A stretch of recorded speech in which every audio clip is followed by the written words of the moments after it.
Hello everyone and welcome to VALORANT Game Changers 2024 Southeast Asia Stage 2.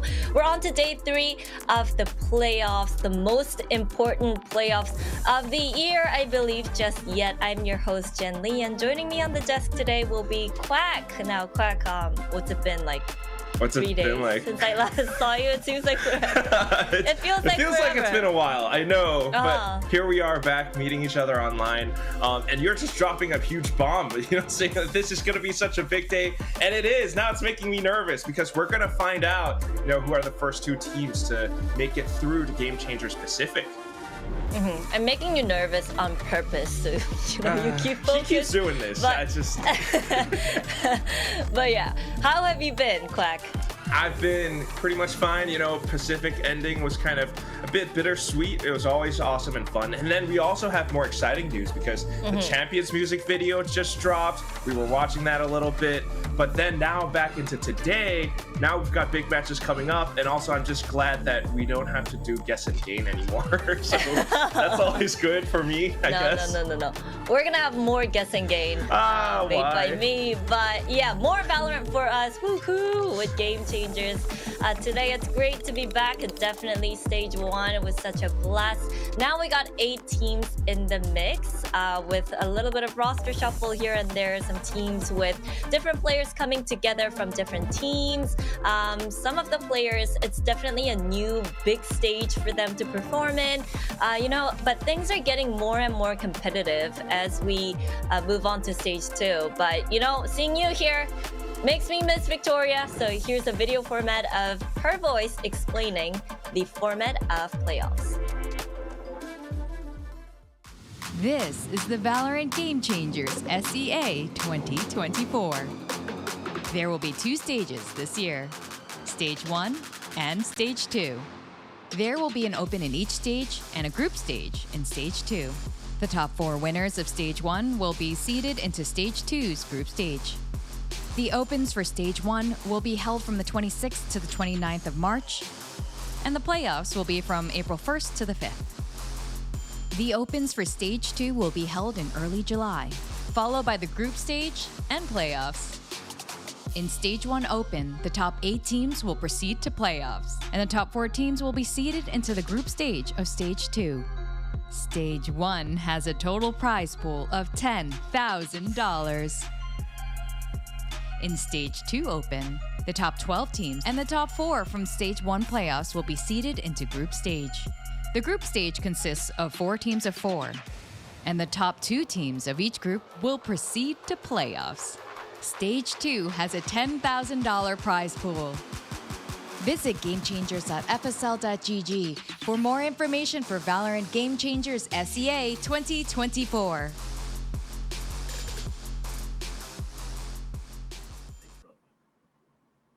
Always lovely to hear Victoria's voice, but let's talk about the format itself. Now we're down to top 8 teams here in Stage 2 playoffs. We started in March and it's July already when things are coming into fruition, and everything is at stake here for these 8 teams, Quack, because top 3 from this playoffs will go on and represent Southeast Asia in Game Changers Pacific, which is in Bangkok, right? Yeah, that's right, Jen. Oh my goodness. Coming to think of it, that basically means we're down to the last 2 squares at the bottom of the screen right now. The playoffs and then the top 3, of course. So eliminating 5 teams is never ever something that we want to do. Yeah. But yeah, unfortunately it has to be done. But that's why also Game Changers Pacific is that much more exciting, because you get to see all the different teams, possibly some of these teams from the top 8 playing against other top teams from the other sub-regions within Pacific. We've got South Asia, and I think for the first time ever, Oceania, which is always something that I wanted to see for a long time. But then also of course, where you're from, Korea and then Japan. That's going to be so much competition for Game Changers Pacific later this year. So 3 of these teams that you guys are seeing on the screen right now will be performing in Pacific. XIPTO and Boba, my money's on them. I'm just wondering who the last 3rd team will be. Any good ideas? We're always wondering about it, right? Because it could be Invincible, maybe, because they are that new kind of super Thai squad ever since Money first kind of shuffled around, let's say. And we also have all these other teams like Avernus. We got Indonesian representation, Filipino representation, and everyone wants to kind of support and represent their country. And of course, a bit of the prize pool as well. Yeah. Yep. Speaking of money first, we need to talk about the money first. Something for everyone to grab over here. But, I'm pretty sure what's more important to the teams will be that spot in Pacific. But, it's always nice to have a share. Yeah. Extra money in the bank. A little bit of money is always good, helps you keep It's always this a going. reward for grinding so hard, Precisely. And you need it to get a bit of a paycheck and keep playing pretty much. But apart from that, actually, like you mentioned, right, the fact that it's top 3 spots, the thing that's really cool, I think, for all of these players here, especially maybe a team like Lilacs, maybe, is the fact that they want to make it all the way through to play in front of the home crowd, and at the same time play in front of a live crowd. They get to play against all the other top teams, but also play, I think for the first time that we have within this Pacific region, a live tournament for Game Changers. And you mentioned in front of the home crowd. Remember when we had Masters Tokyo without a Japanese team? It was heartbreaking for those Japanese teams to not make it. So extra motivation for Lilacs, of course. And correct me if I'm wrong, but XIPTO only need 1 more win to practically qualify for Pacific, and I'm pretty sure it's going to be the day today. Interesting to see that we have a dominant force and also the underdogs coming in fighting for that one last spot or 2 spots. But yeah, Yeah, we'll get We're to definitely starting to see who's going to make it. for sure. Yes, we'll get to look at this more when we look at the brackets later on, so we get to see, you know, clearly what it looks like to have whichever team qualify for that top spot. But for now, you know, it's also just thinking about everything, every bit of action that has happened, you know, in the past 2 days, because it's quite a bit. We're getting to watch, you know, the same familiar names like Sisu, for example, but also some new ones like 4F for fun, who are, I guess, kind of trying this out for fun, and they actually made it through the playoffs, which is always awesome. A lot of them have had the experiences all throughout Game Changers ever since it began, but some of them, this is their first time like making it through to playoffs, right?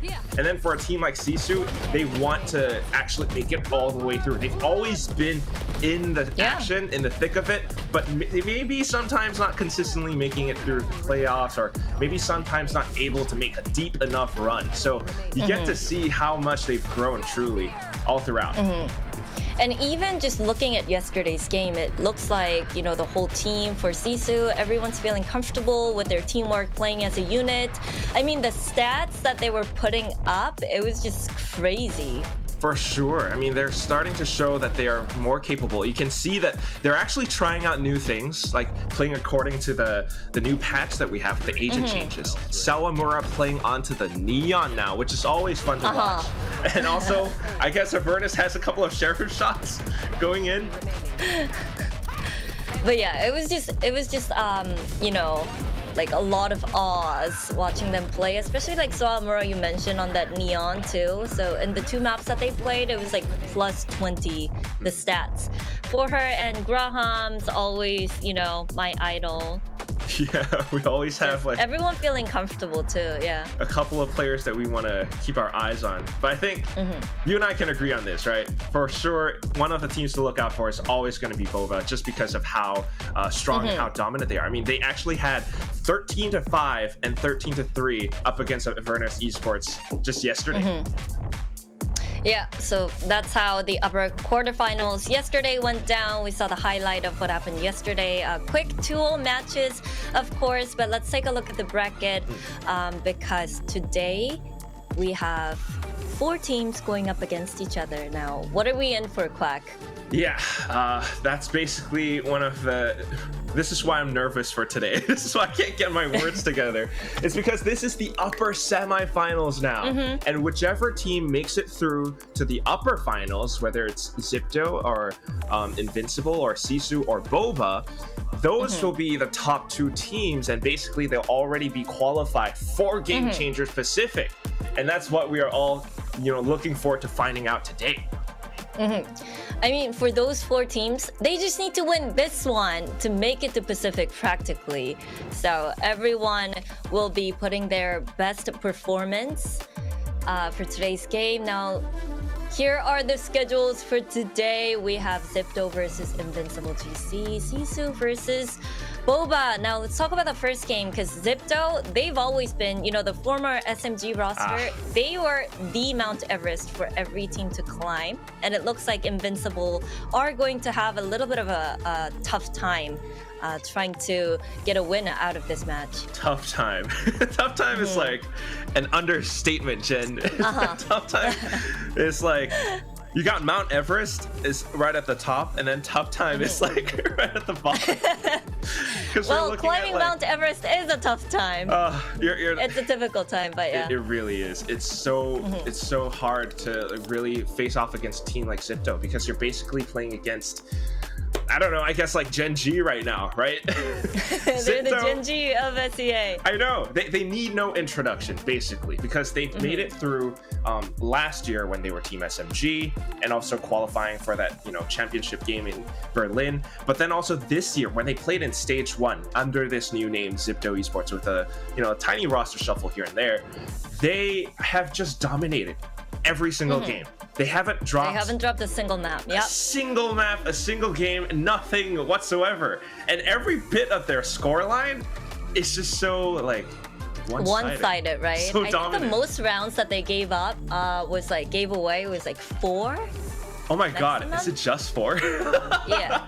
And usually like when you watch their game, it's like 13-1. So like I bet when we come back for halftime analyst desk, it's going to be like 11-1 or something. Yeah, and then we're supposed to like break it down, but then like it's just there's like nothing to break down. I don't know. XIPTO did well. Sometimes that's what it is.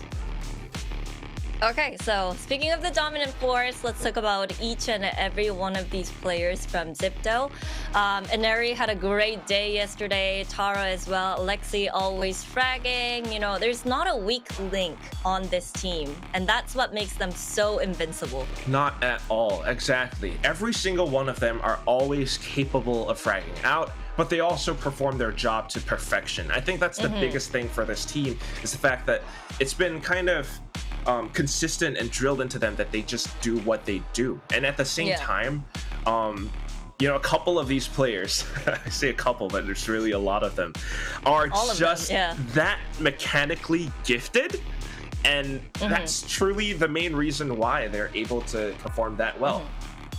Now, let's talk about Invincible because, you know, I think everyone's like, oh, XIPTO's going to win. And Invincible, as we said, is going to have a tough time because they have a big task of going up against XIPTO. But a lot of us on the desk would agree when I say, you know, it's going to be a true test for Invincible to see how they measure up in Southeast Asia in this top 8 and see if they can make it all the way to Pacific. Yeah, I think it means a little bit more for Invincible because they are that full Thai squad. And if we take a look at, you know, the brackets, actually, XIPTO beat Lilacs, which was a full Thai squad also. So there's a bit of that, like, you know, I want to avenge my Thai, like, friends right now.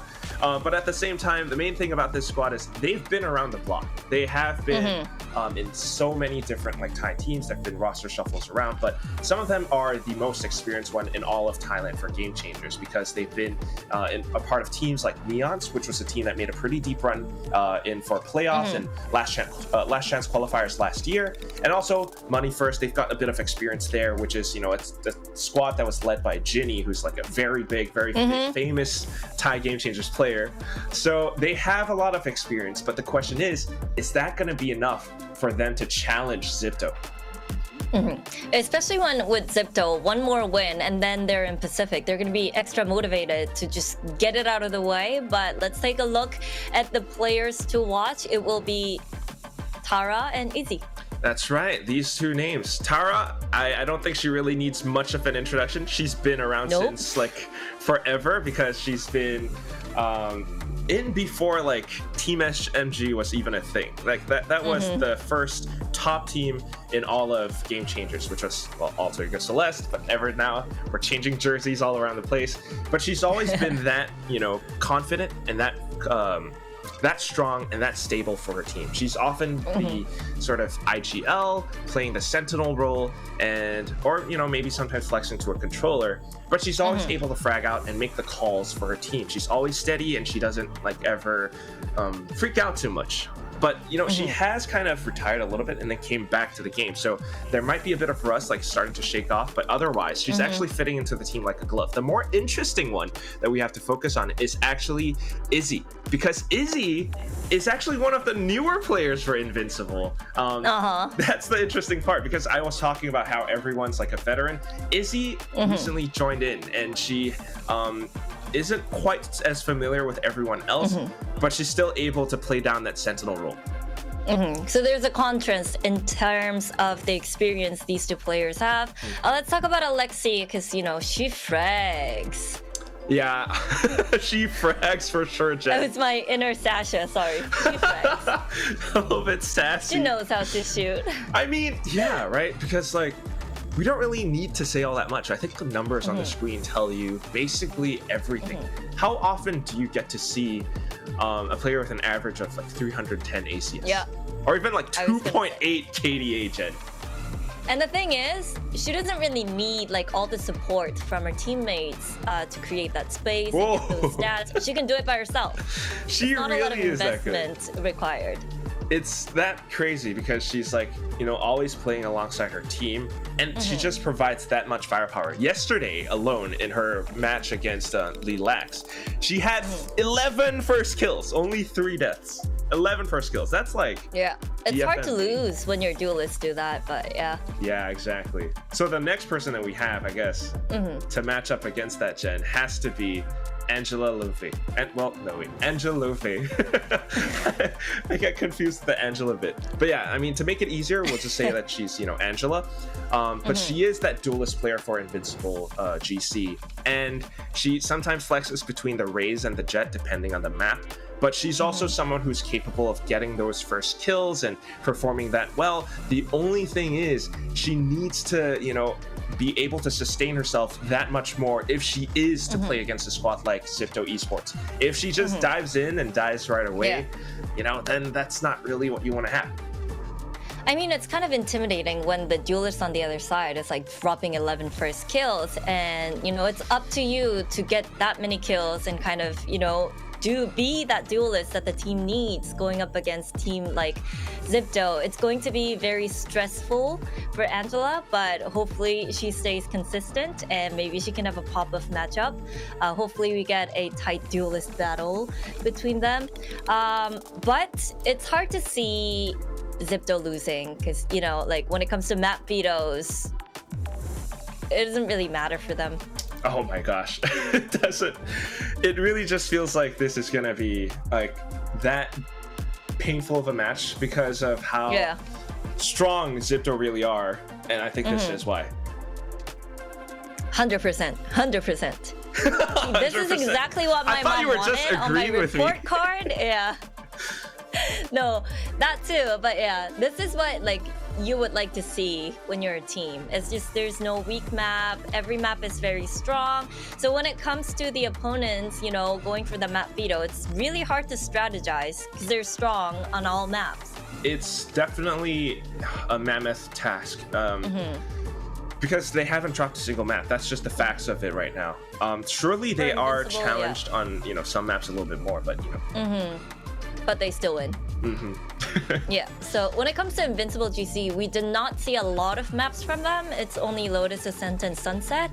And they actually dropped Lotus against Cardboard Dinosaur. I just keep saying carbonated dinosaurs. I don't know. Carbonated versus cardboard. I think the cardboard one's a little bit cuter. Cardboard Dinosaur might just burp around a lot. But yeah, they definitely took a bit of a loss yesterday. It did, however, go to overtime. They only lost 12 to 14. So there is a little bit of a challenge there. But if anything, I think they're still relatively comfortable on that map because taking a look at some of the matches they had throughout like the open qualifier and the group stages and whatnot, that Lotus is still a map that they play on quite often and to varying successes. It's usually like 13-7, 13-10 maybe. So I still expect them to do pretty well. Yeah, and especially because they dropped it against CBD. Then they go, okay, what are we lacking on this map? And they might be coming in stronger this time. Icebox band, split band. First map, we are heading to Bind. Okay. Wow. Well, I mean, if XIPTO gets to pick it, then you know. Okay.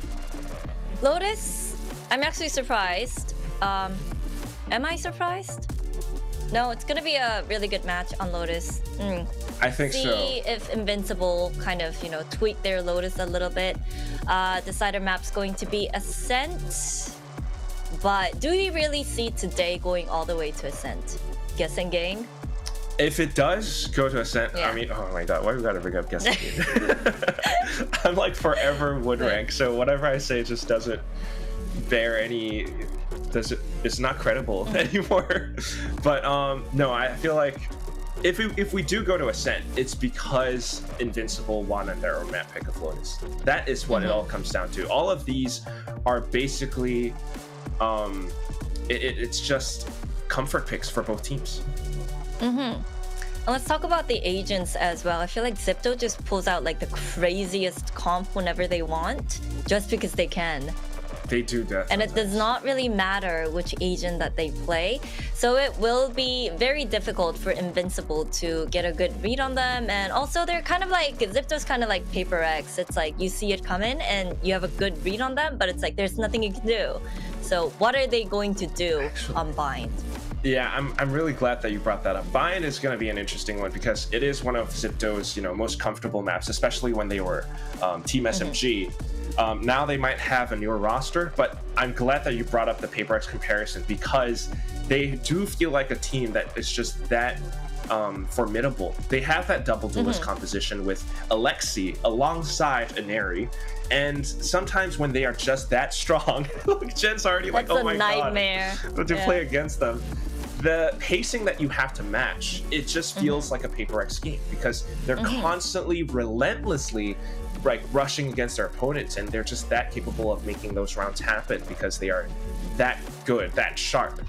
Meanwhile, for a team like Invincible, it really comes down to how they play their maps. And looking at their statistics, Bind is not something that they're too bad on. They've won like 4 out of 5 times that they played it.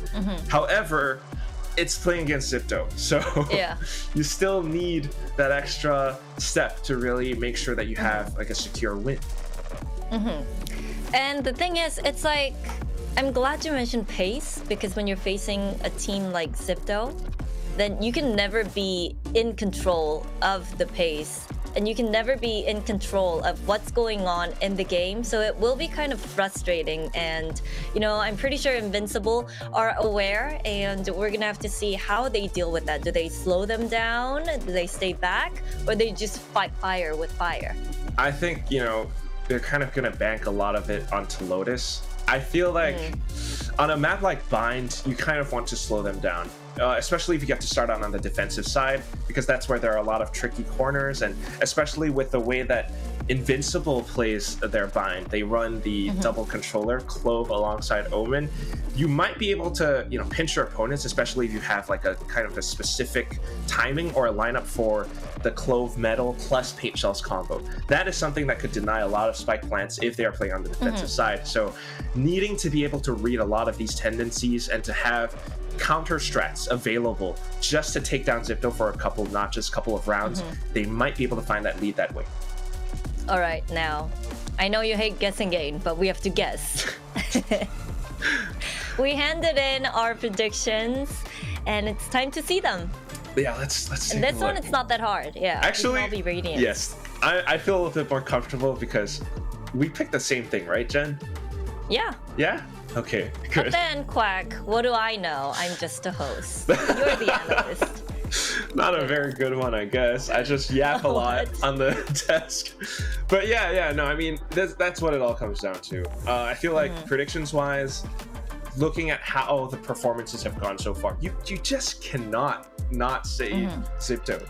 If you are saying Invincible right now, which, by all means, I do have a lot of copium for them. Just having like a Thai team play in front of the Thai crowd, or even being the first Thai team to qualify for Game Changers Pacific is going to be a pretty big deal.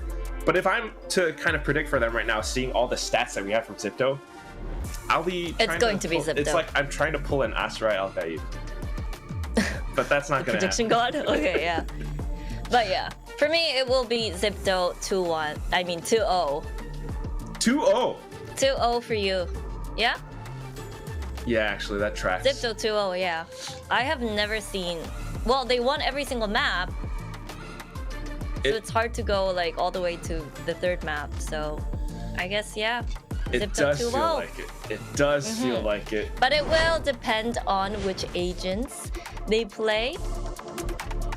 And our agent select will be ready on the screen very soon.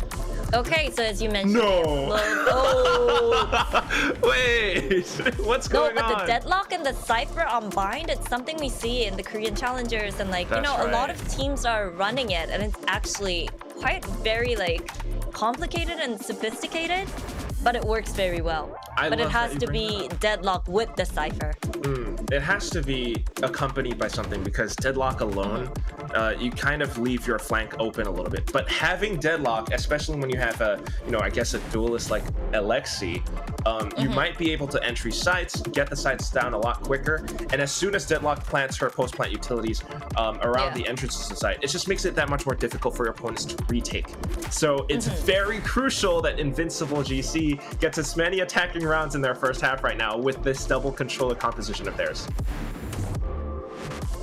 All right, so we have the Cypher Deadlock comp for XIPTO, and we also have the double controller comp for Invincible. Let's see how many rounds that Invincible can get, because that will be one of their win conditions. It's time to jump into Bind, and we have our casters on standby, so over to you guys.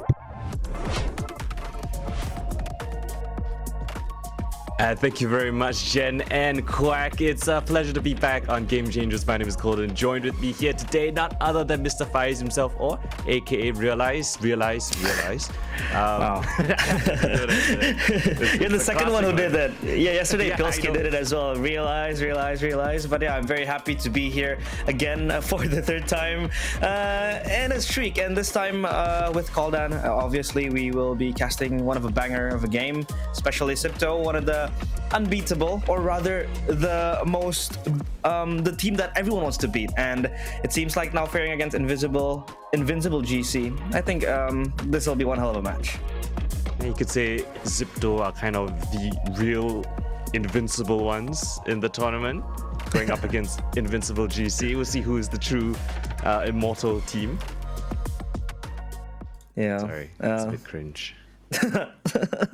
I'm trying to dissect what that means, because it could lead into two: immortal as in unbeatable, or second immortal as in the rank.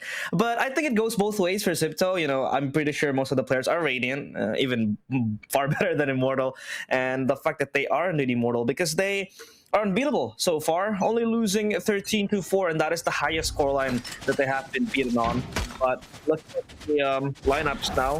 The people mentioned, the Deadlock Cypher, almost a safe combine. We've seen it a lot in Korean challengers, even in Pacific, where Bleed was, bringing this as well. But it operates in a very funky way, because it's very hard for you to just navigate your way in attacker and defender. It's ultra scary to play against.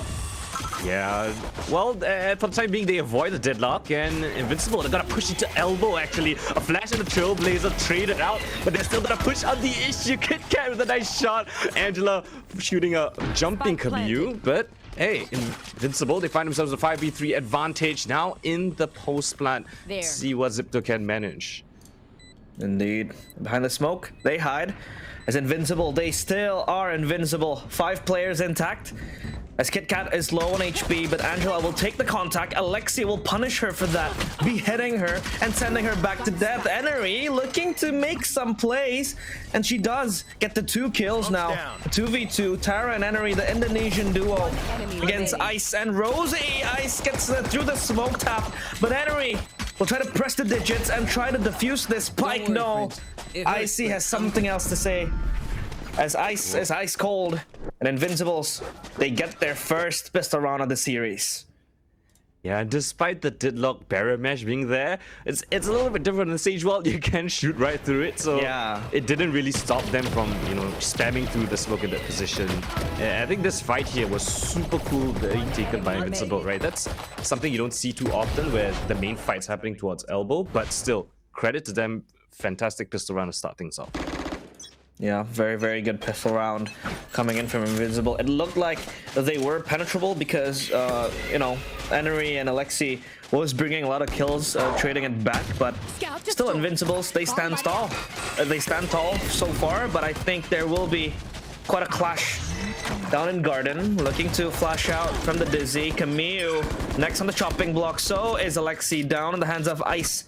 Ashirazi just looking to hide in the smoke, and with the minimum weapons, with only having to settle with classics, I don't think they can even add injury towards the players of Invincibles, as it looks like they will be able to claim a flawless gun round. Beautiful flawless run right there. You don't lose any players whatsoever, so you gotta go into this bonus with all the weapons that you would like, just a couple of armor upgrades perhaps, and I mean, this is the best start that you could wish for if you're Invincible, going up against, you know, what is expected to be the best team in the entire Southeast Asia region. And again, it's a slow, typical push up towards B Long. They take control over the Octagon area, they move into the site, and it's a brilliant series of utilities that's being thrown in place. But here comes the real test, right? XIPTO up against the anti-bonus, or with their anti-bonus, the rifles in tow. Yep. And they will just rush forward. Look at the barrier mesh. Is holding them in place. The Trailblazer as well. The main source of information, looking for intel up into showers. At least now Invincibles, they have control towards showers. But what can they do with this? What can they maximize from this control? Because now for XIPTO, they have the audacity to just stack 4 players in B side. Because I feel like Cypher can just solo hold B and bind. But this Thrash from Ice will be the death of XIPTO, it seems like. Great stun coming in, but assisted by Alexi to protect her teammate, and that gives them a chance, a foothold in this retake, in this post plan. Dizzy will get the spike down though, but they want to take control over this. Oh, the metal off the target just a little bit, and she will pay with her life. And Neri picks up a kill towards the side itself. Camille here for the assistance, and it's all XIPTO in the feed. Barely any damage taken, only onto Alexi as they sweep up that third round with, you know, almost like flawless one at that. I mean, it is flawless. Just a little bit of damage. Yeah. Alexia dripping with blood, but that's all fine. 10 HP, still alive. And the Thrash was there, but no follow-up. Rather, the follow-up wasn't really on point, because then that was a very, very good service coming in. The flash, look at the stun, rather, towards Angela.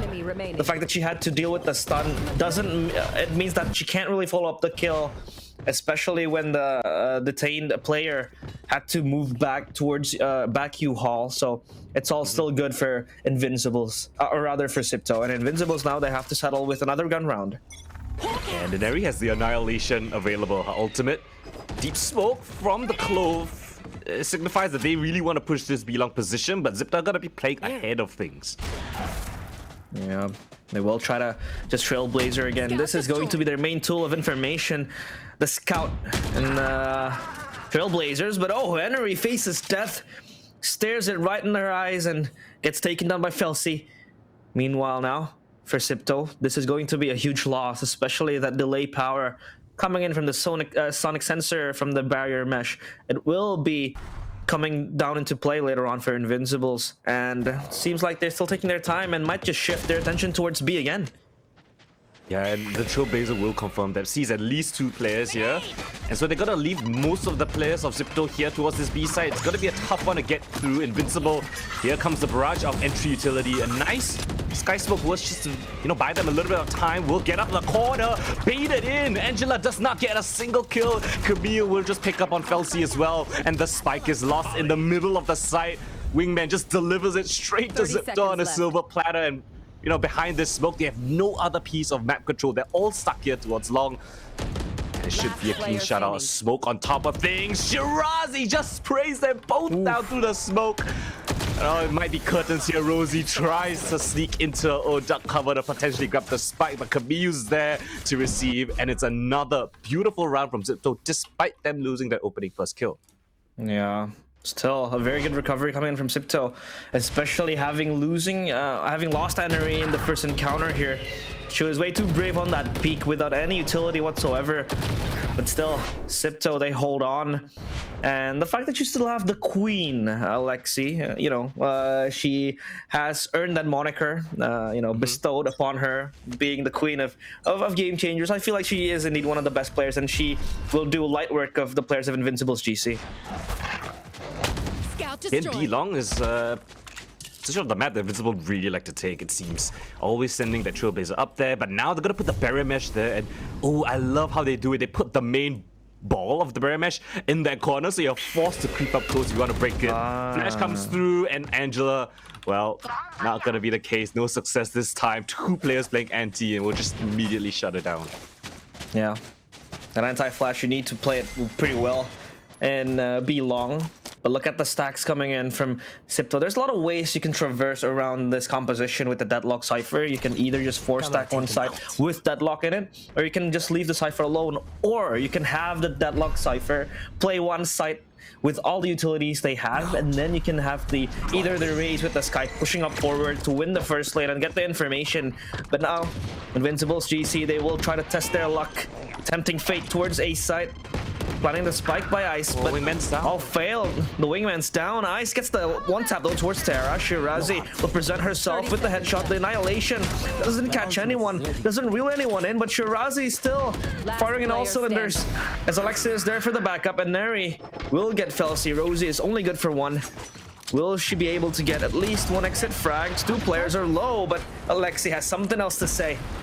And XIPTO, they ease past Invisibles as they get their third round. Yeah, beautiful anchoring job by Shirazi. And I'm noticing a little bit of a trend, right? You see the wingman always going in, but not actually getting the spike down. So, not enough utility from the side of Invincibles to help that wingman to get the spike down. And you find themselves in a really awkward situation most of the time, right? Spike in the hands of XIPTO, and they have to just peek out and try to fight and wrestle for, back for control. Yeah. So I'm curious to see how they want to adapt to this.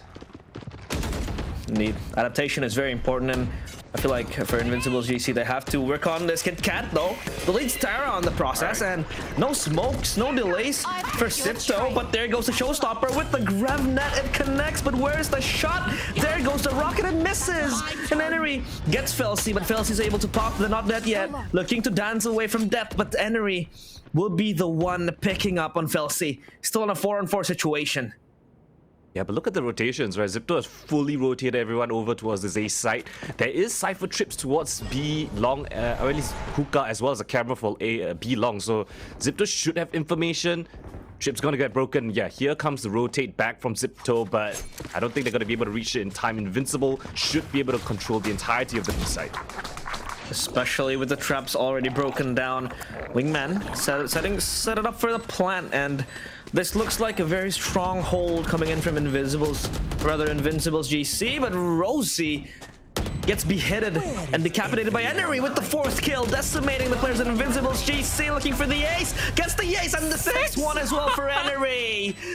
Invincible no more, because a bigger giant is here, and that giant, that immortal player is Enery. Because it's insane. Neri just slowly picking up every single kill in that situation. She's the one to open things up, found the frag onto Felsi, from the not dead yet as well. You can see here just a recap of all this and how Neri actually manages to play around her team's utility. You see the Trailblazer going out here, and even though she's the one getting all the kills, right? It's her teammates that are assisting her in their endeavor, always going out together with her, and it's insane. She's got Annihilation back again. Yeah, it's very easy to recycle this ultimate because the orb count isn't as, as sadistic as other orb counts, but at least for Enery, the fact that she's shooting a lot of kills really presents her with this opportunity to again reuse the Annihilation, but the grab net catches Angela. He's down again Towards Hall. Again, Wingman is down, broken apart, and Enery is setting up herself for success. The Thrash connects towards Alexi. Alexi is detained, but Enery quick to the backup, but misses the shot. Camille gets 2, and Invincible's GC, they wind up towards side upheaval on front side. 3v2 now. Felsi and Angela having to do the heavy lifting. Yeah, this is impossible. They drop a smoke there to give themselves a little bit of room to play around with, but the only utility they have is a blast pack and a metal. I don't think it's gonna be enough. You gotta hit those shots. Some insane shots has to be hit by Felsi right here. First one's found. Alexi traded back. Picks up the bit of the HP to overheal. Alexi doesn't even need to see where Felsi is. Drops the nade right on her location, and that is wraps. 5 rounds now on the board. Another great run coming from XIPTO to deny the spike plant yet again. The wingman is just not being able to get the spike plant down.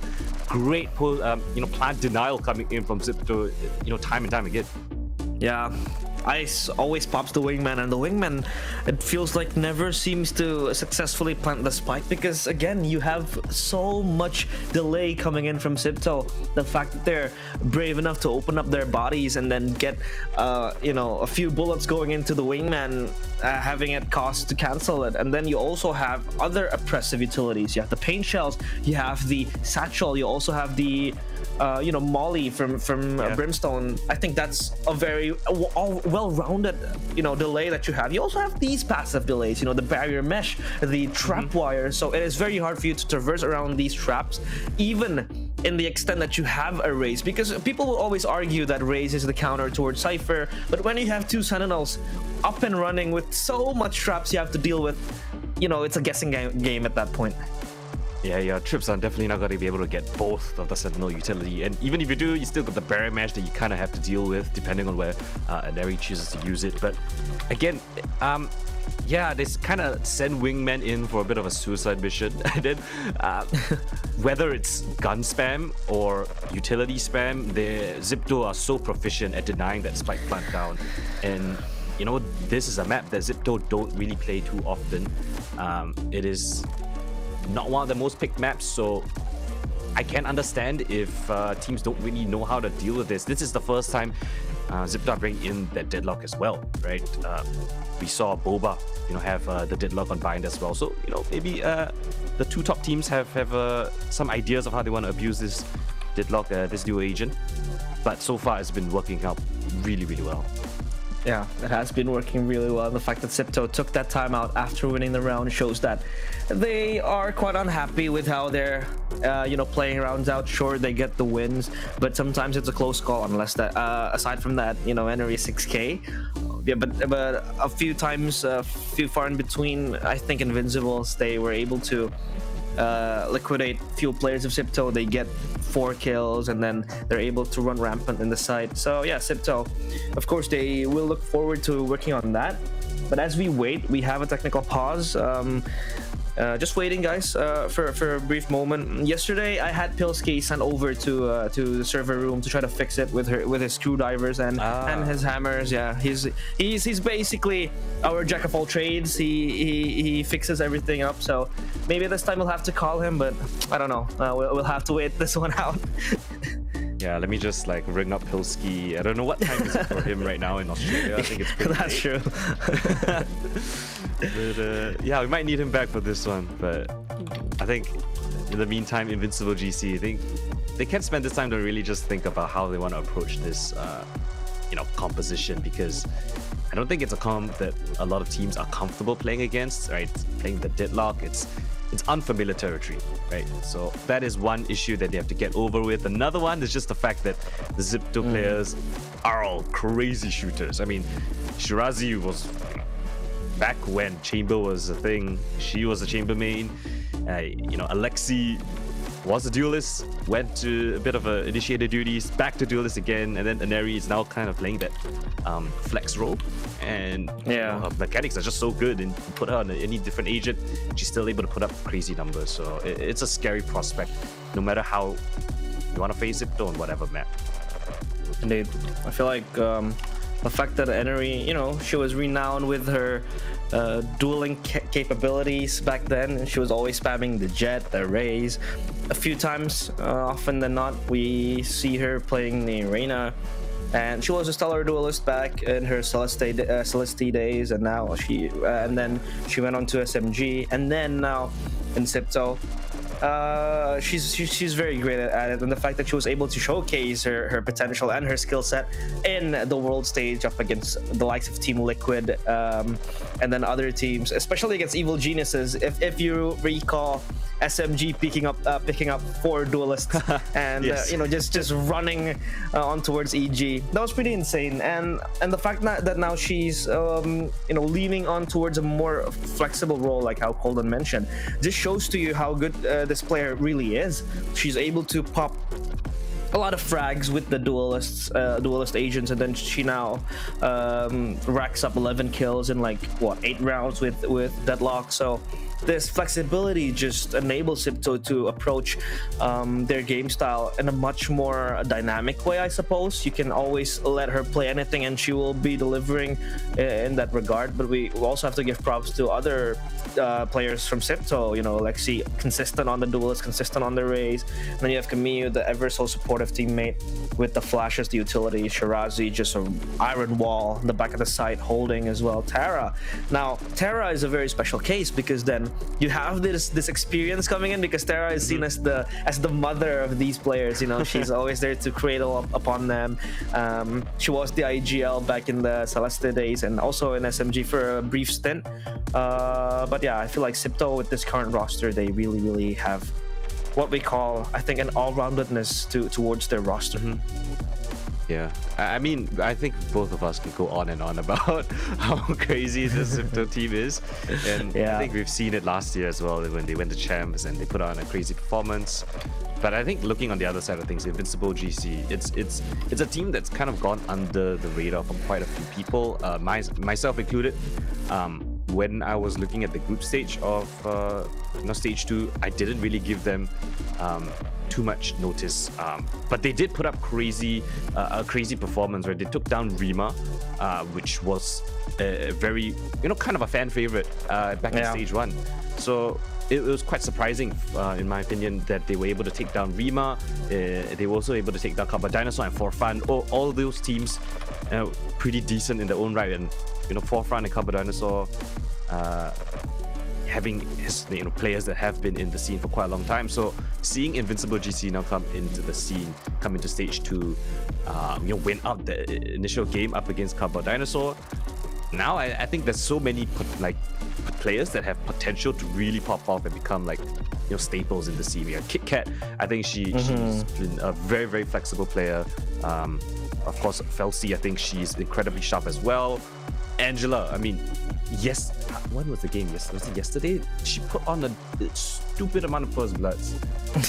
Yeah, it was yesterday. The first day, yeah. 21 first bloods, 15 first deaths, plus 6 total in the series, which is crazy work from your entry duelists. So really cool to see new players really put their stamp on the scene, I guess.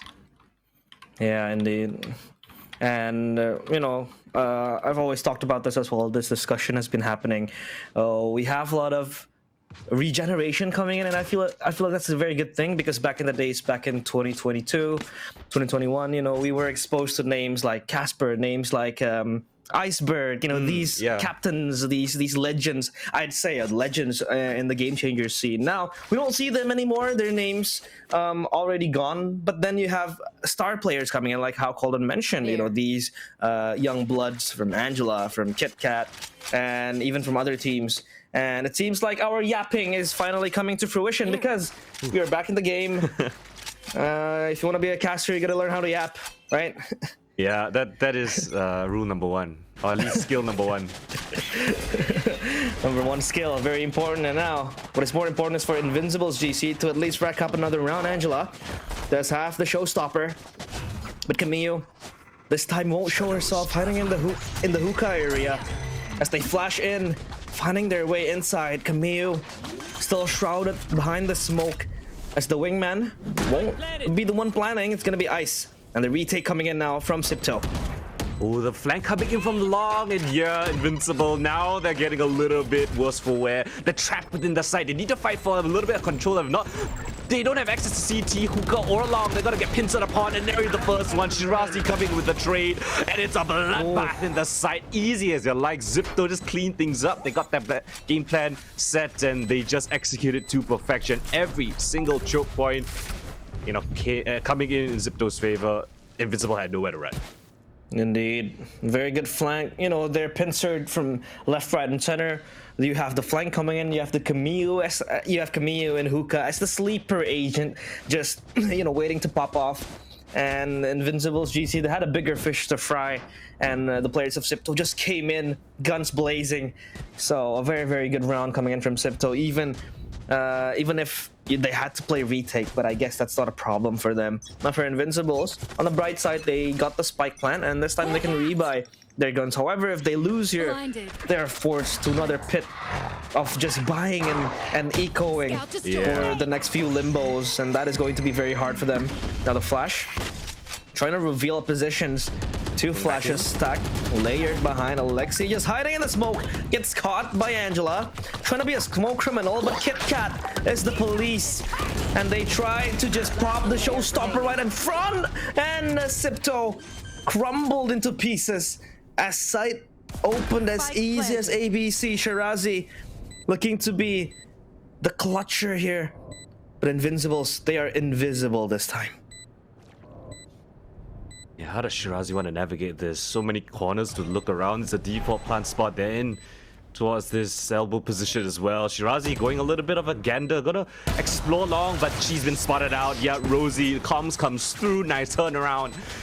And that is Invincible's third round on the board. Nice trades coming into the side. Great on them to find the opening counter. Alexia, it was actually Angela, right? Super sharp on her aim. Managed to find the first. A spam onto, I think it was Camille in the smoke, or through the smoke as well. You see right here, nice flick coming in. And then the wingman to clear out the close corner. The showstopper not even going to be invested onto Tara. Actually catches Ineri in the back lines. So I like the, the split-second decisions coming in from Invincibles to really ensure that the trades come through.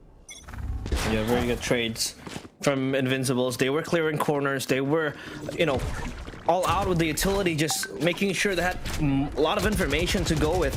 And now, of course, the barrier mesh. This one is not as tactical because easily breakable and gives Angela that mobility to just roam around the site. Henry behind the smoke could just pop some heads, looking to hold her trigger, but there goes the teleport. Henry won't take her chances, and she will leave this one out for Alexi to work with. Ooh. As the steps now coming in, Invincibles, they knock on the doorsteps of Alexi. Don't clear her as well. She's gonna live. She's gonna buy so much time by just surviving that. Tara, actually, with the orbital strike, will catch on the Rosie. They have no idea about Alexi's position. Well, gonna pop the ultimate, but Shirazi Camille just holding down the fort, and then the pincer comes into the site, and they only lose Ineri in all that chaos. 7 rounds on the board. And oh, what a brilliant anchoring job from Alexi this time around. Buys so much time for teammates to come back in, and again, a beautiful pincer onto the B side.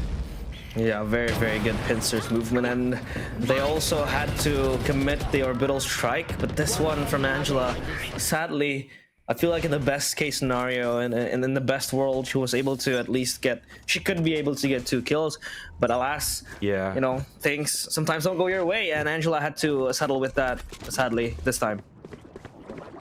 Oh, Mosh Pit kind of missing its mark there, but no issue, Ow. no one there for showers. Trap looking to just pop ice, stopping her in her way, and Angela just satcheling into the site with the judge, having the smoke as her cover, but all dissipates, and the flash popping already. Tara looking to make a play, but Alexi from behind with a rocket, and Shirazi as well, up and quick to the flank, but the spike drop. It is pitted against 4 and 5 players of XIPTO. They have to go on a rescue mission. Angela blazing into the site, and Shirazi closing the book with a triple kill. XIPTO again as strong as ever. Immovable fort, immovable shield, immovable object, unstoppable force. I'm not sure how the spike went out. I know that Alexi came in from the teleporter with her showstopper, caught the second player in showers, but I'm not sure how the first player died. I think it was just the defense on the side itself was able to shoot down through that showers smoke, perhaps. But still, again, Invincible get the site, but they don't get the spike down. And XIPTO have been doing such a beautiful job in navigating these, chaotic rounds. This time around, Alexi's got to post up long with this operator. Oh, Annihilation comes in, doesn't hit anyone though. Break of the Thrash, Seekers all invested. A dinker to Alexi. The heal comes through, so an exchange of utility, an exchange of gunfire, but still XIPTO remain in control over this long position. The flash confirms that there's no one there as well. Invincible lose out on that big fight there. You can take a look at how they're basically protecting Alexi, enabling her to maneuver around, be long. You have so much utility to just shoo away the players of Invisibles. And the fact that you also have the graph net just immobilizes them. Alexi being flashed, re-peaks and dies. Sadly, Camille as well, having to eat and bite the paint shells. But Ineri, will she be able to conjure something out of nothing? She will fall down to Felsi. 2v4. Tara next, looking to just hold, or Shirazi rather. Tara with a shot. A good one at that. Shirazi looking the headshot. The null commander, rather, the ultimate, just looking to reveal. Shirazi dancing away, but sadly Angela will be the guardian angel. And XIPTO they lose out an 8-4 now. Oh, that was such a close round. I mean, when it's Shirazi in this kind of situations, she is incredibly sharp and she almost made it work. But yeah, that is 8-4 at the half. Invincibles cling on for just a bit longer, but let's throw it to the desk to see what they think of the half. Wow. Oh my god. 8-4. Okay. Invincible managed to get 4 rounds, and we said, how many rounds do you think that Invincible are going to get? And I said 13-4. So my 4 rounds are there, and you said 13-5, but which means ZIPTO's gonna have a perfect game in order for you to get your prediction right. The thing is, though, you know, we see Deadlock fragging out. How often do we see that? And I'm really glad that it was 8-4 because we get plenty more rounds to see what XIPTO have prepared with their Cypher Deadlock comp on their attack. That post-plant utils and the combos that you were talking about. Especially on the attack, that's where it's the strongest, right? But at the same time, that's also where Invincible, they've shown that they have the firepower to kind of match ZIPTO for some of these rounds. The only thing is that ZIPTO are just so good at positioning themselves for the trades. You always see, first of all, Shirazi, incredible anchor on that Cypher. She's always kind of positioned around triple or around the crates on the A site, and she's very good at reacting so quickly to her opponents, and that's why you don't often get to see that wingman getting the spike down, which is unfortunate. But apart from that, it's just the fact that I think Angelo Faye has a pretty good mechanical skill as well. I mean, she was able to take down Alexi in round, I think it was round 10, when Alexi was trying to play around the smoke. So hopefully they can do more of that to play against XIPTO. All right, now it's time to head to our second half, you know, switching halves. So I'm going to toss it back to the casters. All right, appreciate it, Jen and Quack. Yeah, you guys mentioned 4 rounds was the max that any team got against ZIPTO, and well, Invincible, they've already got that. Anything more? Let's see what they have in store. Yeah, we all hope that, you know, they might be able to defy the odds and just maybe, you know, breeze past 4, get maybe 5 or 6. That's still an achievement, but now then, XIPTO, how will they play out this attacker side? If we take a look at the composition, it's much more defensive, but this one-way smoke could punish Rosie. No, it won't. It's just a ruse to force back the players of XIPTO, but they will regress for the second time towards B site. KitKat just firing away the bullets, and still so much silence yet broken away by KitKat with a dink. Ooh. Towards Shirazi, 13 HP, she goes down, with the bullets having to be stuck on her head, and Alexi, no satchels to entry, so this will be just a walk in the park now for her. Can't really just dash into the side, but the flank coming in, double flank from Invincibles. This could be very scary, Colden. Yeah, they're so deep and they're not gonna push. They're just gonna hold these awkward angles. ZIPTO seems like they're a little bit aware, but how aware are you? This angle I've not seen in a very long time. It's so awkward. Finds the first onto Tara. That just smokes down. The flash comes in. ZIPTO change their focus yet again. They find that pick onto KitKat, and they know that the flank is compromised, so they just take the TP. Nobody's in the A side. They heard the TP coming in from Felsi towards Hookah, so now the A side is completely free for the taking. Barra Mesh towards that CT spawn position, but they have to worry about the flank yet again. They're still here. They're still wreaking havoc. Angela, nice kill there, but Shirazi's come in from the flank of the flag. It's a very, very scrambled position for both sides. And this barrier mesh will just buy a lot of time for XIPTO, forcing Invincibles to drop from heaven. And this is the standard protocol, the standard sequence of dropping that barrier mesh towards the backside. It really buys a lot of time for the retakes. And Kamiyu can still peek away from U-Haul as well, because it's not like a Sage wall like Holden mentioned, but Felsi does get Alexi with the pick-me-up, extra protection. We'll try to tap the spike and even stick it. Felsi, will she be able to survive the tap spike, or the defuse rather, going forward? But Felsi gets another headshot. Will she be able to hold on this one out? Shirazi! She misses on the kill. And the triple feels so bittersweet because Invincibles, they still win the round. And at that, they break the record of XIPTO's 13-4 wins. They max it out to 5 rounds now. Alright, what a crazy round coming in Invincible. I mean, the double flank at first, yeah, that was a great idea. Felsi perhaps played a hand a little bit too early, took the teleporter, but this is the fight that happened on the site itself. In this 2 versus 3, Felsi, I mean, so well done to find those 2 kills and, you know, able to stick the spike to half as well. Gave her team so much of an opportunity, just stick the last remaining half right there, and that is exactly what they did. 5 rounds now on the board, they look to extend it to 6. This anti-eco. Yeah.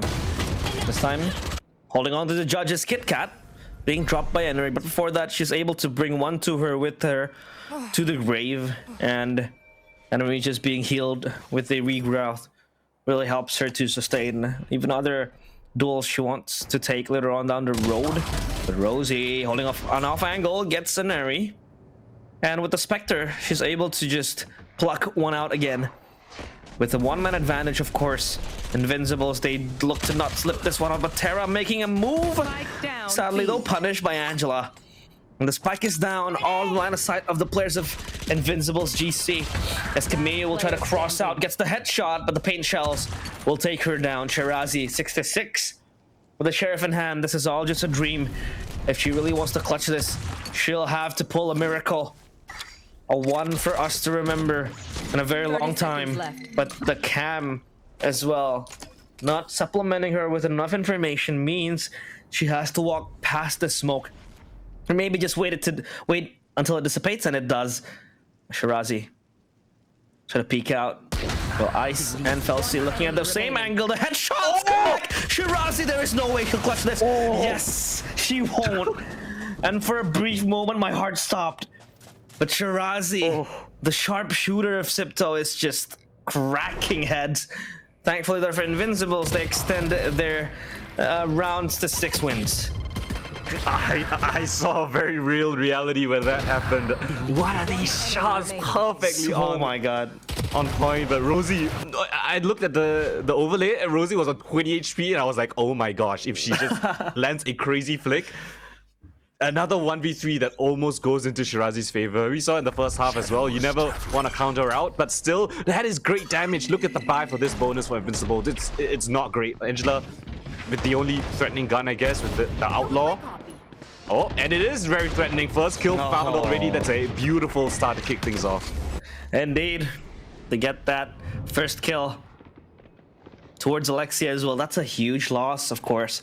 Knowing that Invincibles might just trail from behind. Oh my goodness, ahead popping slowly, but Shirazi is going to be the one decapitating Angela, and Anari swinging on the same time as the others are down and under the barrier being popped towards CT spawn. And Anari has the annihilation. She could be playing with her food.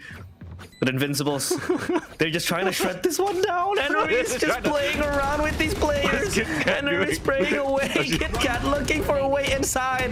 But Shirazi behind Henry will help her out with the triple kill as well.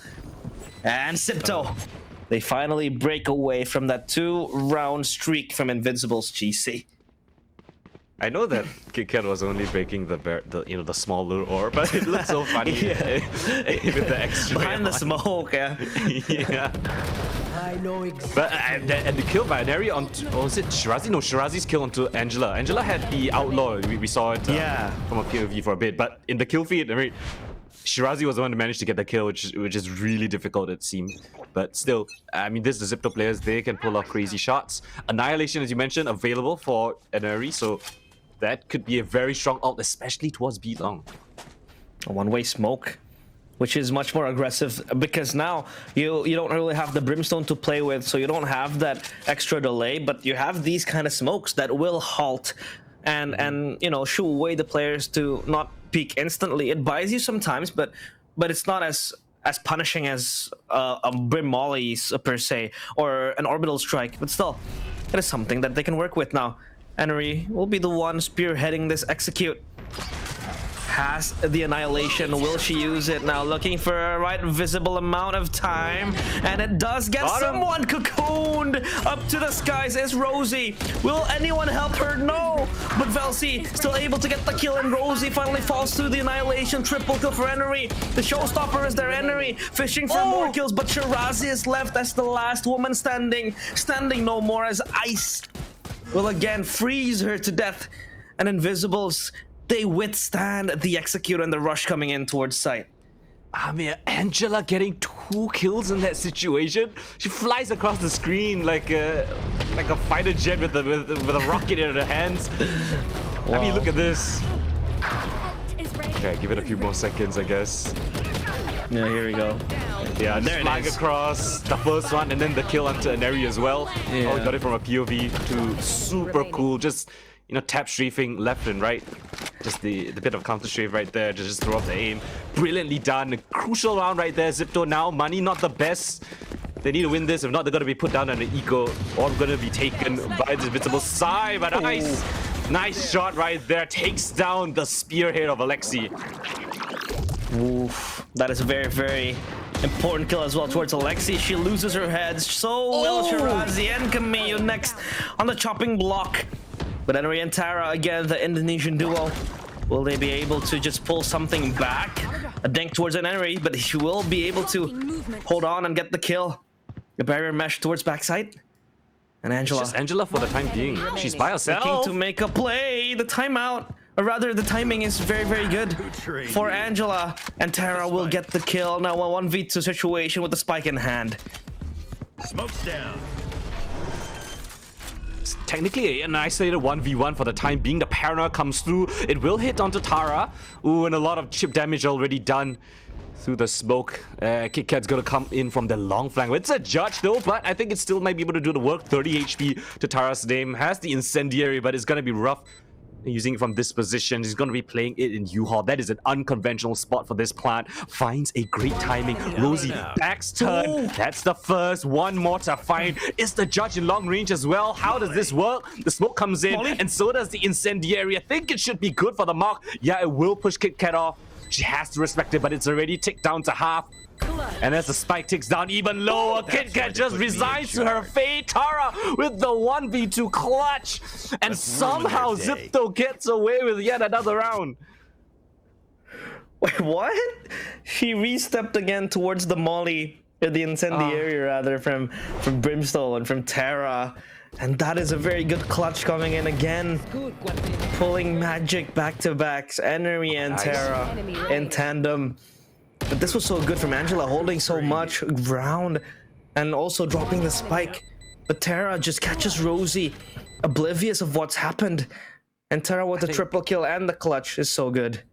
I think KitKat got a little bit anxious in that clutch, maybe trying to min-max, you know, the amount of HP you can take while running through the spike, perhaps. Not expecting the Brimstone Molly to be dealing that much that quickly. And it does deal a lot of damage very quickly, is the Brimstone Molly. I think it deals the most damage out of any Molly in the game, so you gotta be a little bit careful in stepping into that thing. Indeed. And now XIPTO calling another timeout, looking to maybe fix their mistakes, because for a few times they were contesting control for shower area, but they've always failed to seize it. And the fact that if they do seize it, it's always in the cost of Alexi's head. It's always going to be Alexi dying in the first place. So again, I get the idea that Alexi wants to do the entry, but it's just so hard for XIPTO to keep losing Alexi, because Alexi will be the main explosive power coming into the side. But big fight might happen. Invincibles, they will be playing inside the smoke. The flash comes out, and there goes the bloodbath. But it is going to be a bloodbath for Invincibles. Thankfully, though, Felsi, or rather Ice, still able to evacuate as the Seekers popped, and they will march onto the site. Yeah, the Seeker's just gonna expose where Ice is playing from. The Grabner comes in, she's flushed out into the open, and Neri picks up all 3 kills, and this low buy attempt, this mini aggro push towards that A-shot position comes out not much to do here. KitKat, 1v2 with 1 HP left, and Shirazi will close things out, but the response from XIPTO was so fast. Both players shot the Dizzy instantly. It wasn't able to get a single flash off on any of the XIPTO players. Look at this. Immediately broken. No chance. Felsi with a nice shot there, but the trades from Aneri were just too fast. Wow. They were expecting something called on that you know, little set play that Invincibles made, because that smoke was pretty sus. That smoke was way too deep, and the players of Invincibles, of course, all exposed into that one angle. Now, of course, XIPTO, they are skyrocketing their way onto the match point. Alexi, this time again looking for an entry point, but Felsi holding her ground as Alexi full blinded onto the backside, but still unpunished. 4 players in shower for Invincibles, but the barrier mash will make the Thrash suck, and they will run towards B side. But can Alexi get something? Can Alexi be the main thorn inside? But Kit Kat still holding, just holding for dear life, as Enery will put her to sleep. 3v4 now, full retake coming in for Invincibles, but XIPTO, they will try to hold their way inside. I mean, everyone on Invincible is coming in from a flank, either hookah or B long. Alexi's gonna get all this information. How does XIPTO want to play around this? Oh, from the shadows, teleport to the back of the side, but Neri has vision of it. Threat comes in for a second round. I think he manages to catch up to one of the players, and Neri needs to hold it, assist her teammates, and it's not going to be the case for Invincible. Stuck in hookah, Felsi just has to resign to her fate. It's 12 on the ball for XIPTO. Another beautiful round navigated. And the nice teleport comes in, denies Invincible another round, and it's 3 in a row. Oh my goodness, that Thrash block was so immense, because then it forced them to break, and then XIPTO also opted for the rotate towards B side, which was so good. And then look at how they held their ground. And now XIPTO on towards the first map, possibly because that 12th round is just lingering in their heads. Yeah, the money's not looking great for Invincible as well. Look at the weapons that they have. It's not ideal. Here it comes, XIPTO, a fast push down towards A yet again. Full on executed. Dizzy's great, but Angela around the corner. Nice shot there. Her position now exposed. Spam through the box. Draws a boombox for a bit of safety. Expects the put. Nice. Strafe comes in. Takes a Shrazi. Showstoppers in her hand. Finds yet another kill coming in. Tara and Neri, last 2 people standing. The spike is lost in the open as well. And Neri's got to hit some shots. And yes, she does. The paranoia comes in. The judge of Kit Kat holds firm. But Tara's the one to pick up the frag. Rosie now trying to find the second to last. Catches Tara on the rotate. And Neri versus Rosie in the clutch. With barely any HP, takes the teleporter, and Neri's gonna hear this. Plans to a safe spot back of sight. She's gonna get the annihilation off of it as well. Rosie has gotta play quiet now. Dodges it. And Neri playing within the smoke with just 8 bullets. Rosie waiting for the dissipate and finds it to perfection. Invincibles, they stay alive. Angela with a beautiful 3K on the side puts Rosie in a doable clutch, and we go yet again. Oh my god, I love this series already, because this is so intense and so insane. Look at how Invincible's GC, yeah, she got the 3 kills, and this one, it was all a trade. She was able to hold for so long, and Enery just quick on the trade back as well. And Rosie just puts Tara down. It was chaotic in A side, pandemonium. And this time around, Invisible's GC, they will be the ones shoving their shoulders behind XIPTO. Enery's on 34 kills. I just looked at the scoreboard. I didn't even realize it. She's on 34 kills at round 21. Wow. Yeah, all right. Already with 30 kills in the name of Enery. And now Alexi with the showstopper will satchel around looking for an angle, but gets Felsi. But Felsi with the extra life that she has, Angela pops Enery back down, and Felsi will repick this angle, but Shirazi is so strong. Triple box is her place to stay, but Kit Kat will behead her from behind. 2v3 now. XIPTO does have, again, the orbital strike, but how long will they hold? Tara will no longer stand tall. Angela triple kill. The molly won't really eat them and burn them, but invincible. They are looking invincible. This is the most flustered I've seen XIPTO this entire stage, and the only other team other than them is Boba.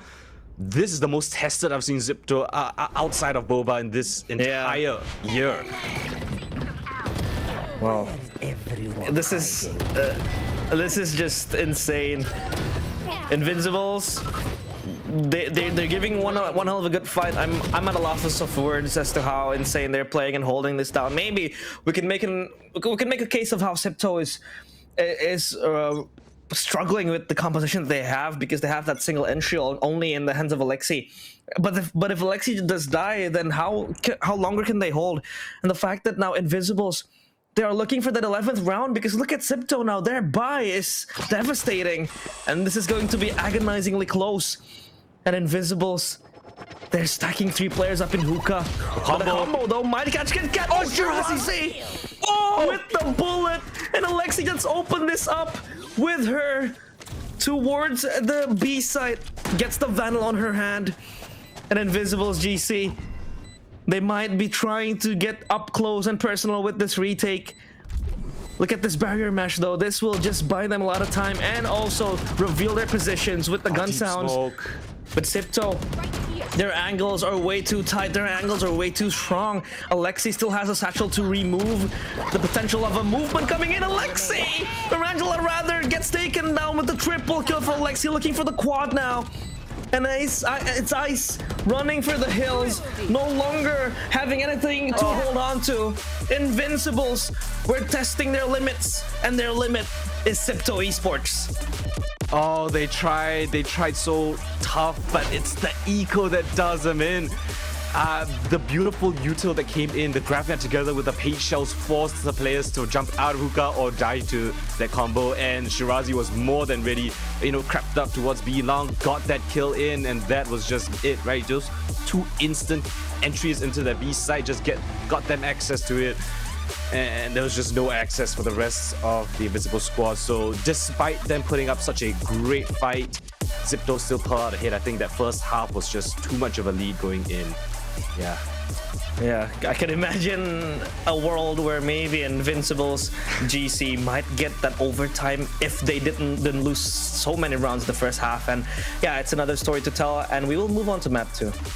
Yeah, but that's it from us for now. We're gonna hit back to that to see how they're gonna break down that second half. 13-9 on Bind. Now, Bind went the way of XIPTO, but honestly, genuinely surprised at how many rounds that Invincible were able to get off from XIPTO. I mean, that's even like more than double the number that anyone's ever gotten from XIPTO as well. Do you think this is a testament of how strong that Invincible got, and also how, stronger the competitiveness in SEA is getting right now? Ooh, that's a very good question. I honestly feel it's a bit of both, but it's actually a bit more of Invincible being that good. I don't think any of us really expected this, or any of us really paid that much attention, honestly, to Angelolfe. But now we have to, right? Because she is doing so much work for Invincible alongside her teammates. We're seeing this in so many of the rounds. That said, though, it still is a XIPTO win. Yeah.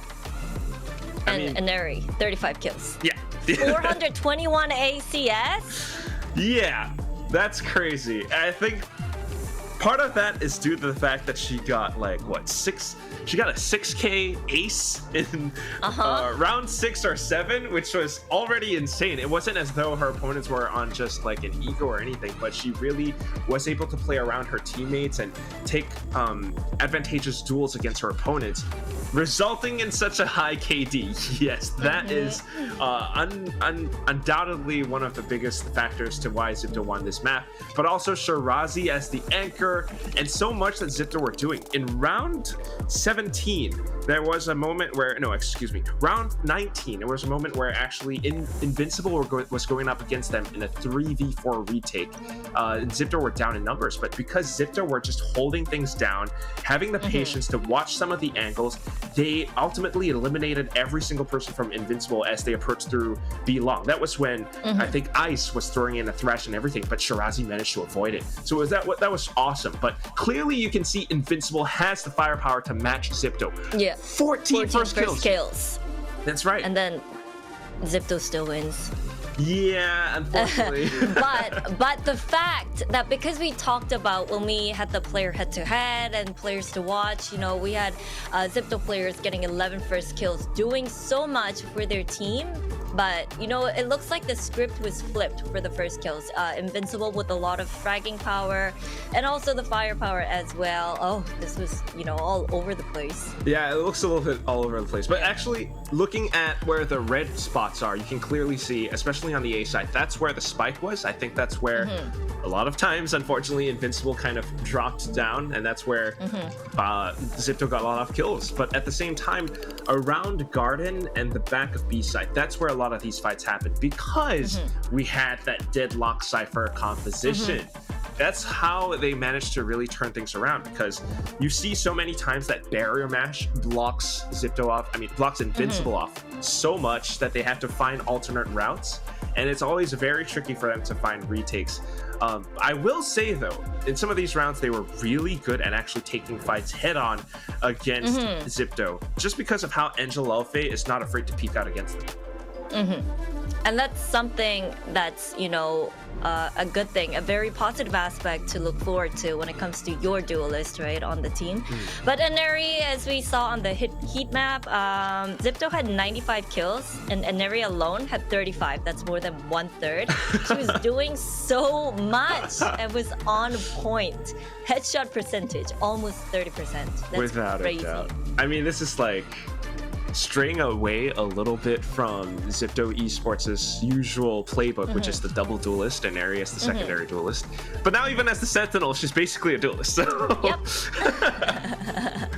I can't wait to, I guess, like, because you gotta remember, there were some rounds where you always count the combo that was wrong with the Lexus himself. The Invincible players could not escape from. Last player standing. So it's a lot of these rounds where you can definitely see, this is the one with the 6 kills. But yeah, it's XIPTO Esports ultimately still being that good, that mechanically good with every single player. Shirazi almost 1v3ing with the Sheriff, if not for Invincible with an off angle. But Invincible, especially with Angelofe, I think this is what's really impressive and gives me the most hope, Jen, for Lotus, because that is Invincible's map pick. Yeah, I was gonna say. Right? Is where they have so much to offer, and you can clearly see that they pushed XIPTO to their limits a little bit. Like, Aneri had to be activated in order to pull out the confident win towards the end of the map. And also, you know, we were talking about, because Invincible put up such a good fight against XIPTO, that they might be top 3, which is super interesting to watch. And we have Lotus coming up, a map where they feel a little bit more comfortable, so we're going to see that going. But I really do want to point at the fact that, you know, with XIPTO, of course, they're mechanically gifted, but when it comes to the comps that they were running, when I was talking to the players and Korean challengers who initially implemented this deadlock Cypher comp, they said, you know, in order to be successfully running this comp, you really have to have a great understanding, and you really need to, everyone needs to fully understand why you're running this comp. And the fact that they got a win on Bind despite Invincible kind of trying to claw their way back, it just really goes off to show that they have been putting so much work on understanding this comp, and that their strategy wise, they're impeccable as well. But with that in mind, XIPTO does take the bind, and we have Lotus coming up, but I'm going to toss it off to a short break, so make sure you join us after a little bit of break time. All right, see you soon.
Welcome back to the stream, guys. I'm your host, Jen Lee. Joining me here is Quack.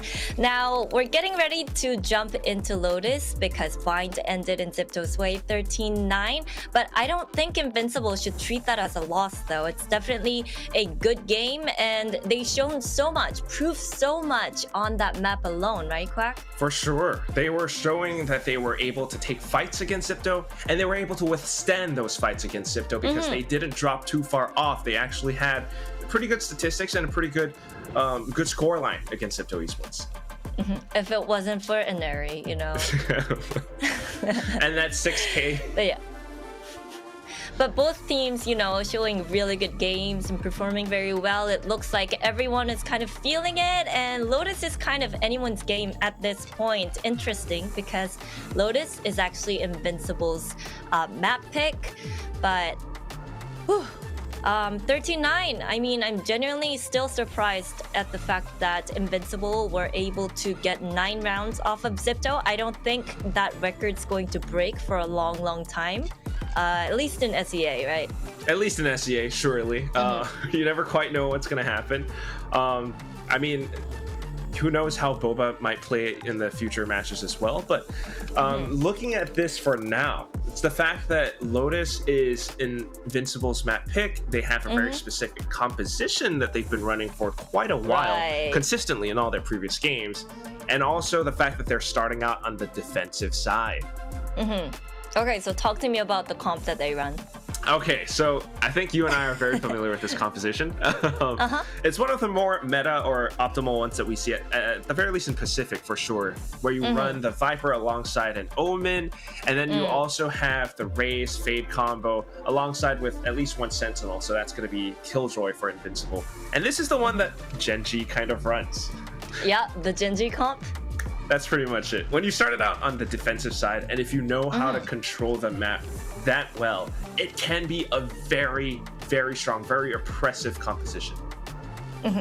And especially because Invincible, you know, they're coming in fresh from their Lotus game, you know, they were able to pinpoint what they were lacking on their Lotus. They have enough reps. So it's going to be exciting to see. But on the other hand, what about XIPTO with their 100% win rate on Lotus? 100% win rate. How many times have they played this one? It's going to be interesting because they run a very aggressive composition. They played this 5 times and they've won 5 times out of those 5.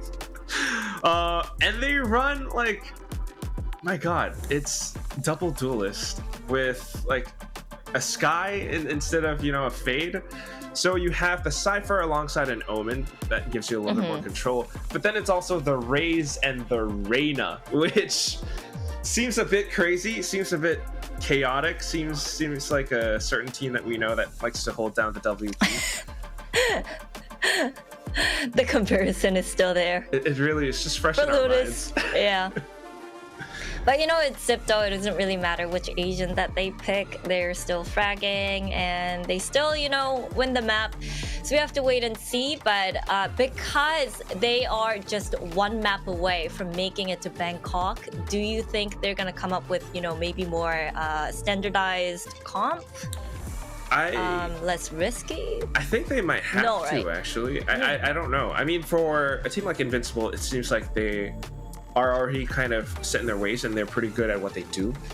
Even being challenged to overtime, they just lost out in the final 2 rounds. If they were able to, you know, find that more extra experience together as a whole team, then they might be able to do a lot better. Meanwhile, for XIPTO Esports, they've got that chemistry down pat. It's just the composition, they mess around with it sometimes. So I would not be too surprised if they're starting to take this a lot more seriously and they don't experiment as much anymore. It's now starting to find something more. Okay, never mind, forget it. Okay. It is the Raze Reyna comp. I guess, you know, if it works, right?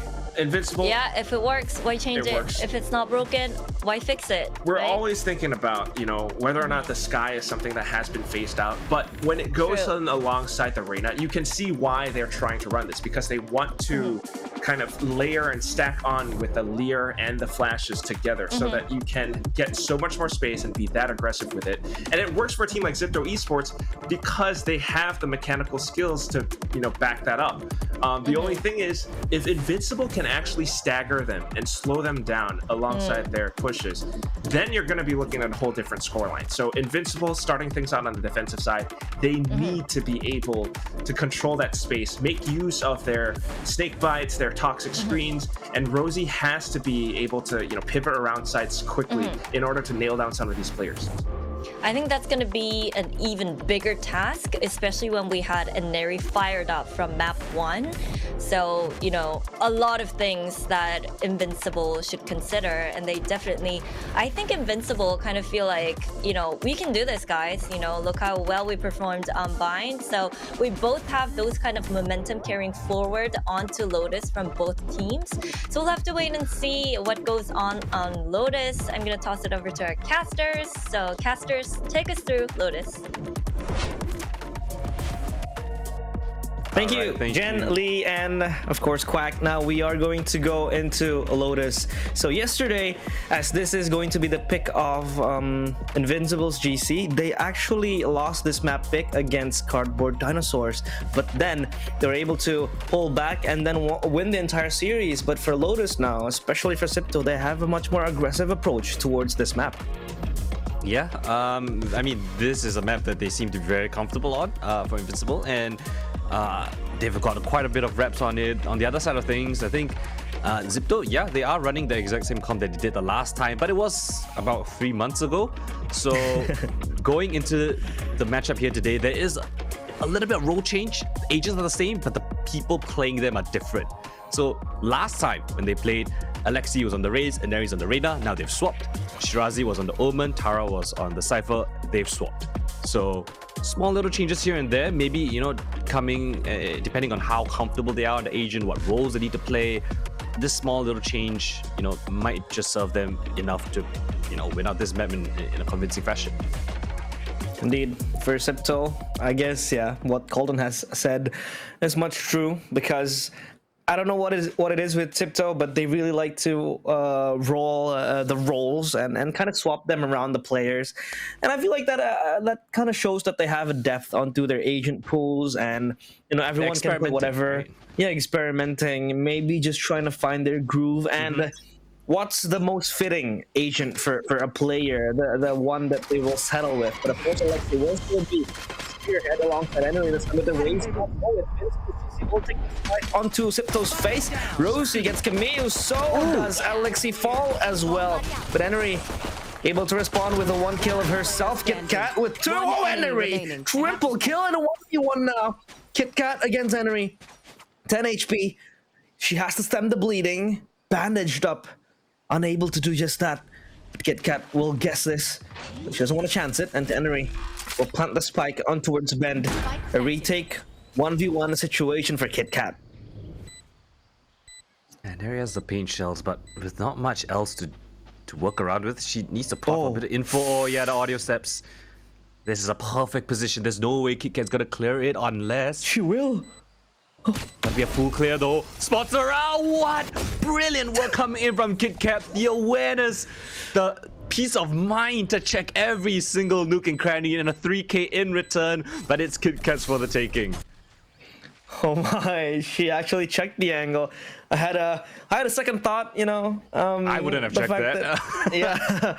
and usually, yes, it is not a common angle to check when you're coming in from main, because you would assume she would be in waterfall or in spawn. But the fact that Henry was playing there and KitKat also had the idea that maybe, just maybe, she might play close due to her low HP means that is an angle that she has to check. That is a prerequisite before entering the site, and she did just that at Invisible GC. They're able to score their first, taking the pistol from the hands of XIPTO. And we have a series in our hands, ladies and gentlemen. Meanwhile, for Invi now, or rather for Invincible, with Ice playing as the lone woman up in C site. Henry will just Pop the paint shells alongside with the nano swarm as well. No entry potential with the satchels. Non-bot yet. And the toxic screen. A funky one at that from KitKat. Usually you'd put it in A main, but this is going to probably just falter the attempts of XIPTO. But Alexi, she wants more than just the sight. She wants to push up, getting up close and personal. And Enery plants a bullet into ice domes. And Felsi will be able to fight back, but the low HP onto her hand is going to scare her a bit. The flashes will going inside. Enery is still tapping away, doesn't get any heads whatsoever, but Terra will be able to get a kill. So will Camille. One by one, they fall. A bloodbath onto Spawn, and Angela with a 1v1 situation, and she'll win it convincingly. Invincibles, back-to-back wins. They're able to claim it. But there was the most costly scenario that you could find yourself in. Invincible lose every single player except Angela in this situation. So, got the plant, you take down 4 players, break the armor of the last as well. It's a pretty decent round still coming in from XIPTO.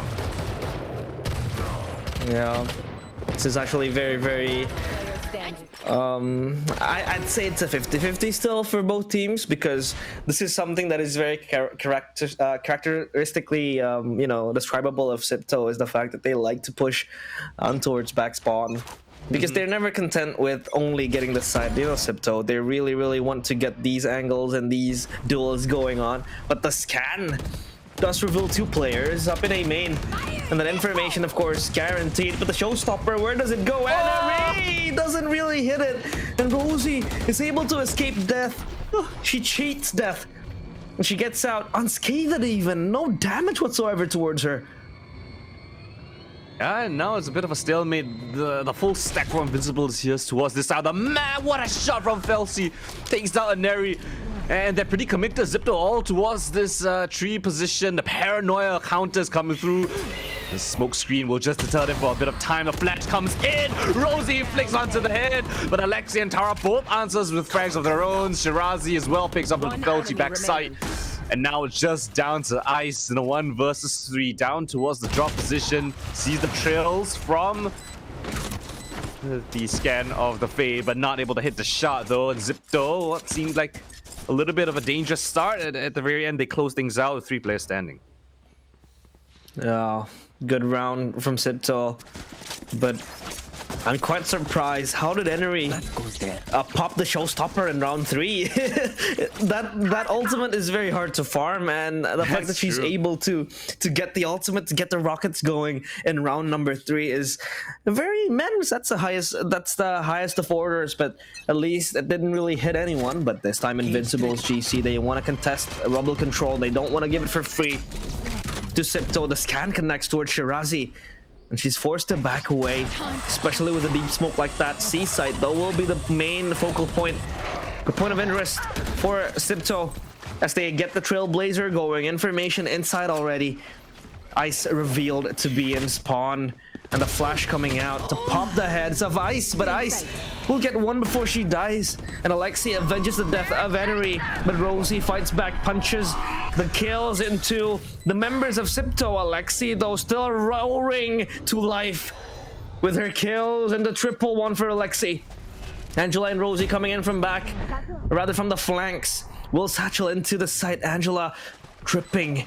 30 HP, looking for the movements. Alexi with the timing. She's still holding on to her crosshair. 4 kills for Alexi, but no ace, because Camille will be the one ending it all.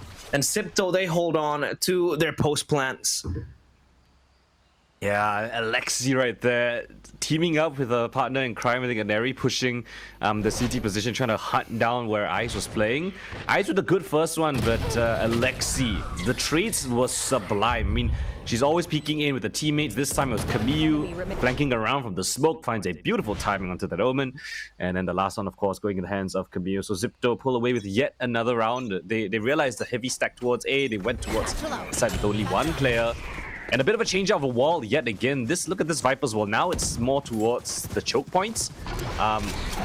Not towards the revolving door, but more towards that little door towards the side itself. Tower gets broken. It's a fast-paced run coming from XIPTO instantly straight into the side. What a great read from them. Nobody here to anchor it down, and it's gotta be a 5v5 post-plant. And Neri peeking out of just a little bit just to get that information. Drops the paint shells, flushes them even further back. Bunch of damage already dealt towards them. And with just the stingers in hand, it's gonna be a rough situation for them to come in back into this round. It's gonna be very hard for them. This is free real estate for XIPTO, but Angela has something to say with the stingers. But Shirazi and Henry both contributing to most of the kills. Ice gets a one tap, but Tara will just respond easily. Wait, no, but the Bucky will also bring her down to death. At least Henry will clean up. And that is, all things considered, not a bad round for Invincibles. They had the gun limit. You know, they had the gun deficiency that they had to face because not much of the credits that they had with themselves in the pockets. But at least they were able to, you know, aggravate the damage towards XIPTO with multiple kills that they have. But still, XIPTO with the lead now, but it's still getting very close. Yeah, like you mentioned that these rounds are not clean, right? Even though XIPTO, I've won 3 in a row, it's all been pretty costly. And that keeps XIPTO a little bit honest. They can't get too carried away. They've lost a couple of players in a couple of rounds already. Another great read from XIPTO though. Is another free side for the taking. It's only a single defender here, and one good smoke will just shut him out of the round already. The spike should be get planted. Not too much issue, and then this chaotic postman coming in. The door opens up. Shirazi thinks she has the timing, but the Invincibles are more than ready for it. They plant towards the C-Link, and now they're gonna push towards C-Link, gain control over the entirety of that. Showstopper popped up from B main, declare all these angles, shot in the dark, not gonna hit onto anything. Now they know where the postman's coming in for. Viper's Pit, is it gonna be enough? Barely covers the spike. Alexino coming in from the flank from the heavens, and they can still see the spike. Oh, they need an extra smoke there just for safekeeping, and yeah, they're gonna disrespect that smoke. Step straight into it. Alexi Camille finding those frags. Felsi left alone. And what an attempt on a retake, but XIPTO navigated to perfection. They wrap around from the heaven side.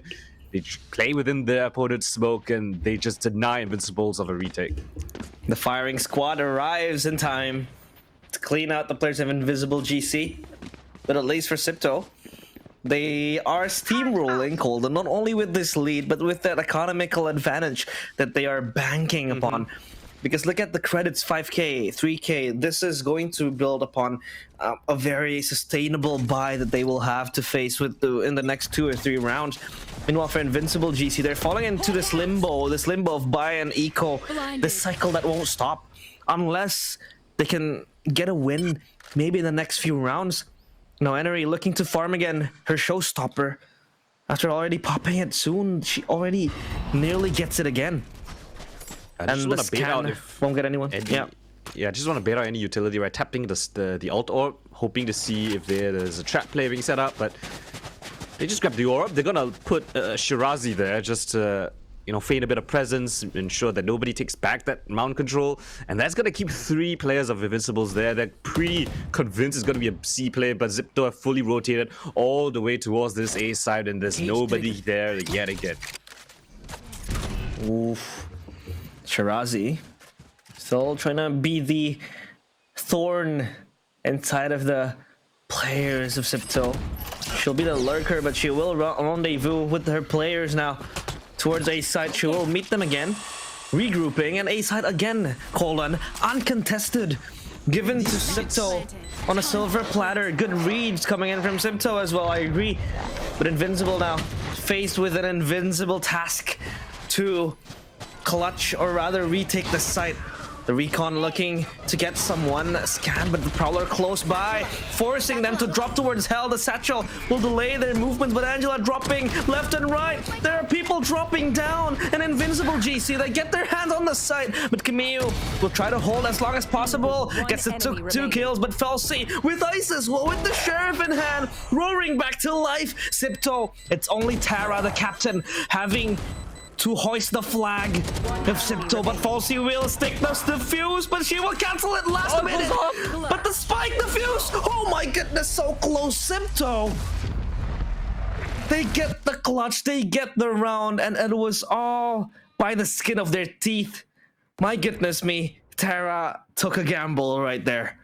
Felsi stuck the spike all the way to the end. I think she might have gotten it because I don't think there was an angle for Tara to actually connect her from that position. She had to run out wide and perhaps, you know, just a little bit more time. We can see the replay right here. Yeah, sticking it. She did not have angle. She needed to push forward. So, ooh, super close margins. Felsi could have had it, but still, we live in the universe where XIPTO is in the lead. 5-2 right now. See, Mao, this is the fight that's happening. And they just disrespect the one-way smoke. Angela just shuts them both down. What a spray down from her. And that is the initial spearhead of this attack towards the C side. Immediately shut down. They tuck tail and run. They hit straight towards A. The Seeker's being popped as well. Find out the positions. But yet again, it's a retake setup. At the very least this time, it's a bit of delay on the side from Ice. Oh, Seekers out, information gathered. And look at the delays though, Colton. The placements of these utilities are very good. Just buying that extra tad bit of time that could really make a difference, but the lockdown comes in. KitKat catches Shirazi lacking. This forces Alexi to evacuate onto a better place to try to dodge this lockdown. An Invincible GC. I'll try to hold in forever, looking to just reclaim what was theirs. But Alexi, lurking in the shadows, shrouded in secrecy. This flash though won't connect. Oh my goodness, Camille! No way! That is disgusting! Spray transfer onto Oblivion, sending Invincible's GC packing. Oh my, 2v4? They both swing out the smoke perfectly. I mean, this was a fantastic start. The best start we've ever seen from Invincible this map. They find an extra kill of a lacking Shirazi. And then Camille with the spray of a lifetime. Alexi gets the spike diffuser. And then as the smoke blooms, Camille finds the last timeout needed because that was a backbreaker. That have destroyed any sort of momentum that Invincible had. That was the best round they found themselves in a 2 versus 4. The smoke's in their faces. Nobody was marking the tree position, and Camille just destroys them with the spray transfer. My goodness, that spray transfer is really going to break you from the inside. That is not how you want to lose. That is so disgusting. It's insane. And Camille is so underlooked. You know, you'd always expect it's always Alexi and Neri to step up. But Camille is also there. She's not just your typical support. Sure, she is the support that is always supporting with the flashes, but she can do things like this. She can do things that will mesmerize and just steal a round out of you. And this is what happens when you give Camille that extra inch. You give her an inch, she'll take a mile.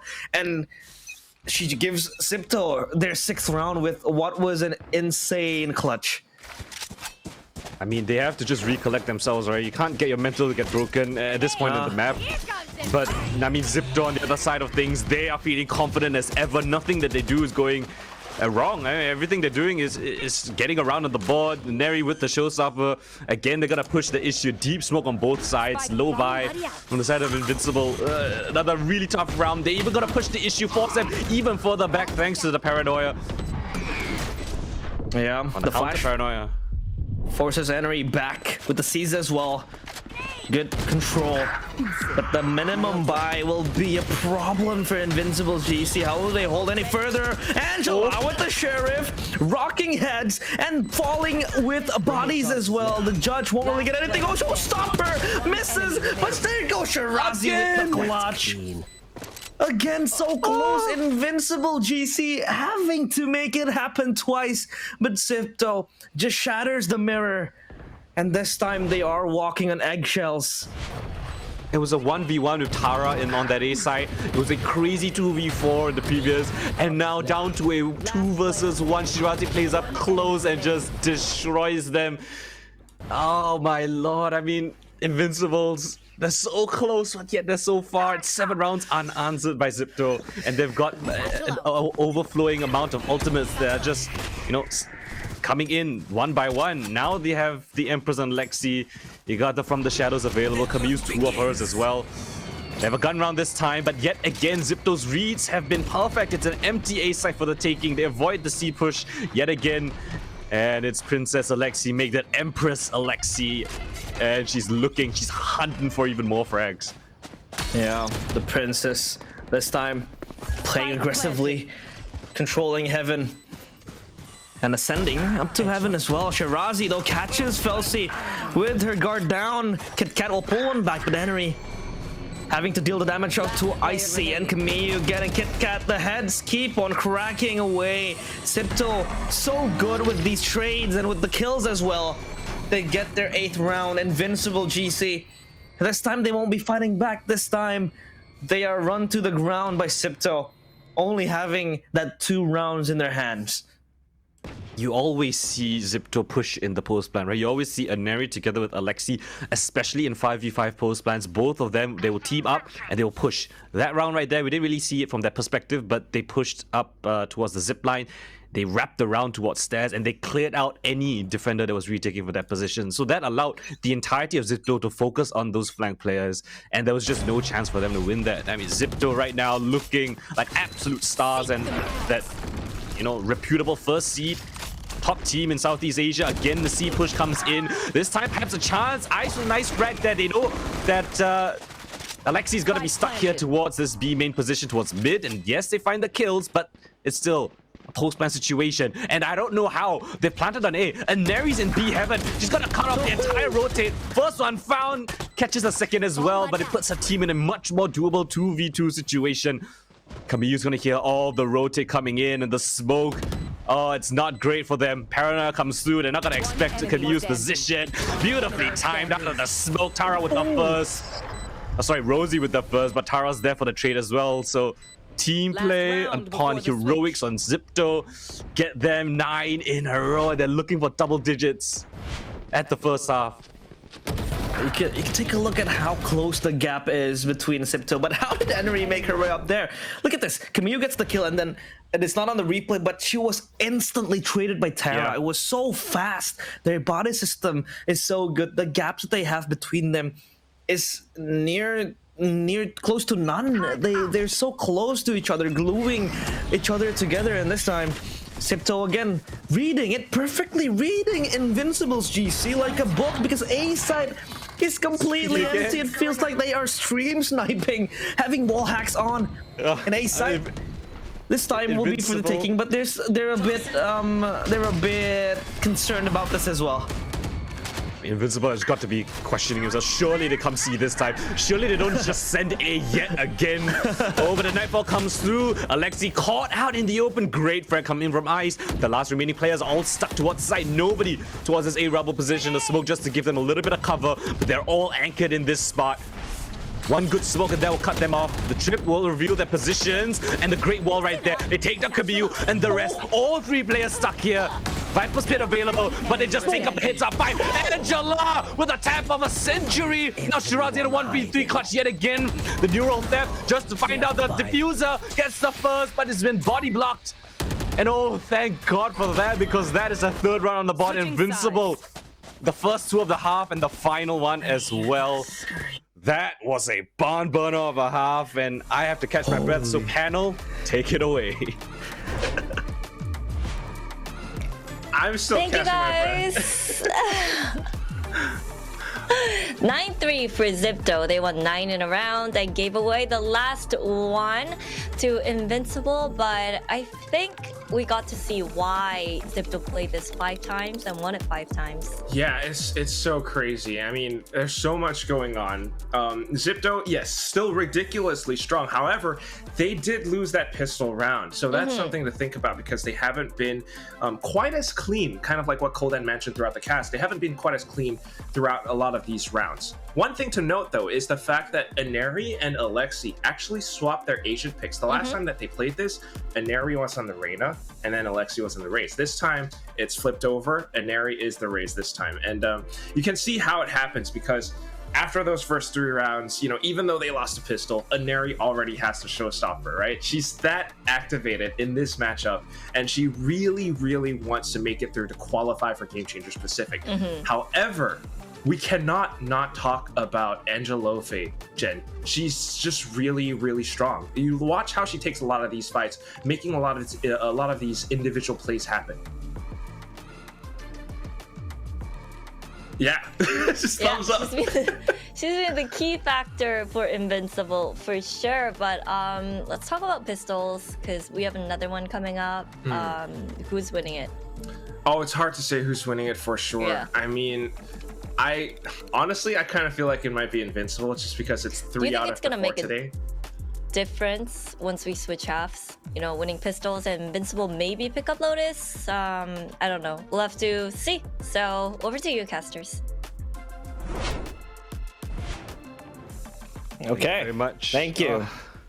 Thank you, Gently and Quack, for letting us take a breather. Because, Koldan, this has been one hell of a match, or a game rather, because if we take a look at the scoreboard, it feels like a one-sided domination, but in truth, it's not. This is still kind of your ping pong games where it's always a retaliation. And I do agree, Angela is such an insane player. This player is just out of this world, but now here she goes, looking to crack open the base, or rather the site, but Ice gets the tap. Terra looking for the third one, doesn't really get it.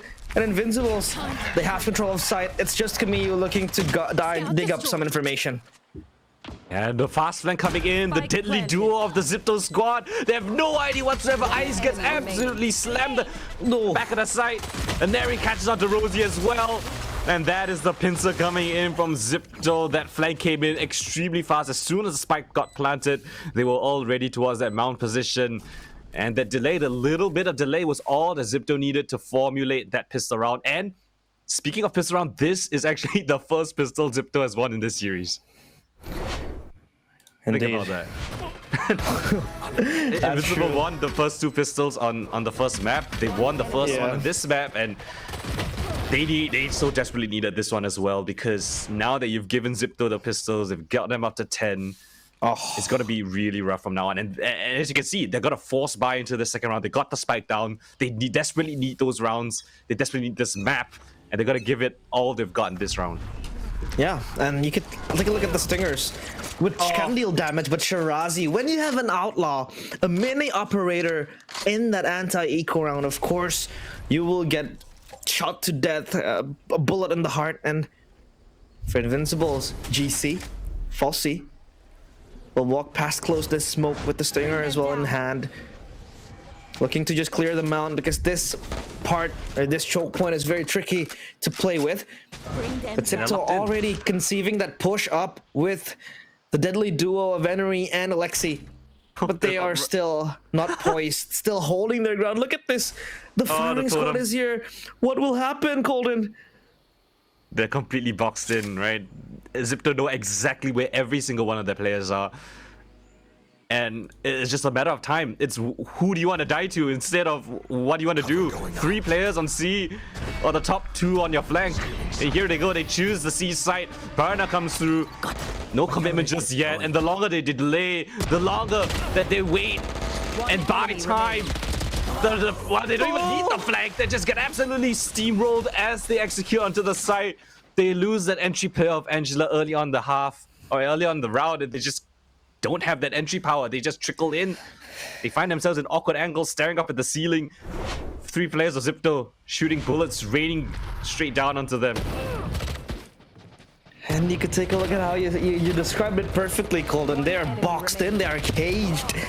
Left to right and center, they couldn't really go anywhere, traversing any place, because so far, for Invincible GC, they have to eco now, and this is going to be very hard for them. They have to swallow this pill, a bitter one at that, but then can conjure something out of nothing. Alexi, though, thus gets the trade, and still a 1v1 trade. I think it's still even for both teams. If it's not the duelist pushing out on A, it's the Omen and Cypher pushing out on C. XIPTO are more than comfortable taking away map control. They're more than confident in taking these duels. So again, they've got a double flank, but it's coming from the C side this time. Invincible, though, they have access towards the B side. So they find themselves a post-plant situation, but Ice might have, not aware whatsoever. Tara finds that frag. And now they have an option to flank as well. Where do you want to come from? Broken door, the option. Rosie drops the paranoia. They have only a sheriff in hand. It's not easy. Oh, look at the player storming in, and Felsi having to reposition because of that flash on the back of it. Meanwhile, she's still dancing around with the Sheriff, gets the kill. Alexi! 4 kills to close out the round and clear the side of Invincible GC players. And match point, well, Golden, it's been an honor, but I don't think Invincible GC will be invincible enough to stop XIPTO Esports. Yeah, now they've come in the gun round, but again, you can see how persistent XIPTO are towards this, on this defensive side. Despite them being on defense, they're still super aggressive. This time around, they find out that flank, or at least the player playing back, which is Ice, and then they converge into the side. One player from B main, the rest coming through that broken door. And yeah, 3 rounds in a row now. This is do it or bust for Invincible. It's this A main fight coming through. Nice utility to push them back a little bit, but Neri's the one, of course it's her, to open up the round. Alexi in tow, showstopper there, but Alexi picks up the kills, and Neri with the last, a flawless round to close out this map. And that is the series 2-0 in the favor of XIPTO, like everyone predicted, albeit a little bit more close, but it's still XIPTO on top. The Queens, well, their reign will continue. Yeah, I think it's going to be such a long journey to take down these queens, this little kingdom of XIPTO Esports. But Invincible GC, they push them the extra mile at Bind, but in Lotus, their own map pick, I feel like they still have to fix a lot of things, and XIPTO was just way more comfortable in playing that composition. They were taking space every now and then and just boxing in the players of XIPTO. But I think, we still have other teams that are yet to face XIPTO, and who knows, maybe the next one might be able to take them down. With Boba as well, still up in the fray, Boba will still be playing as well. So yeah, still a lot of possibilities to take down XIPTO.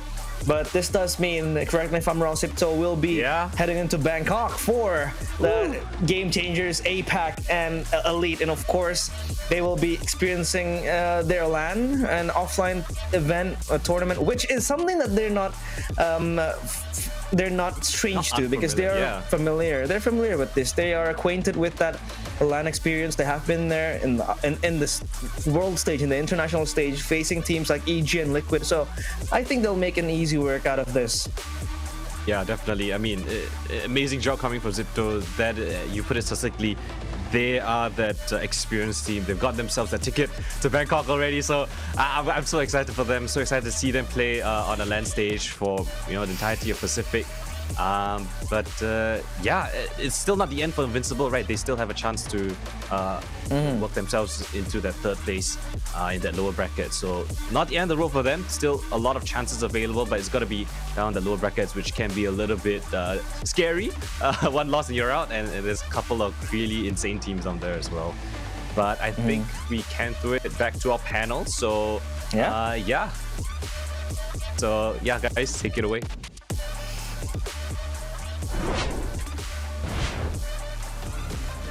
Thank you, Colton and Realize, and that is right. Congratulations, XIPTO, with this win. They are in the Pacific contention now. The scoreline looks more like XIPTO, we know, right? Yeah, it looks more familiar to every other XIPTO match that we've seen. But they were challenged today, though. That much is true. Now, Lotus, what do you think about Lotus? I mean, the first half, the rounds were really close. XIPTO won it, but it was by a small margin. Second half, very dominant. Yeah, I mean, once you start things out, 10-2, XIPTO's really just starting to feel themselves. So you can really see, especially down to the second half, kind of like what Colden mentioned again. They were just that confident that they wanted to wrangle map control away from Invincible GC, which their whole composition is based on controlling the map, right? That's why you have the Viper, that's why you have the Killjoy to watch your backs, to watch your flank. But if XIPTO is pushing out on almost every single part of the map, then you don't have that much control to work with in the first place. Shirazi and Taro are just that confident in working together as a duo and blocking off all of Invincible's exits. There was just so much that Invincible had to work against, and what it really came down to was, once more, Angelofe trying her best to find some of these duels, but some of the other players, I guess, due to like lack of inexperience or lack of experience or lack of awareness and some things like that. They don't really anticipate that XIPTO might be pushing out against them. They aren't really looking at their backs. They aren't watching over their shoulders. I suspect that after this match they might, but for now, it really just is so much to learn from this one map alone.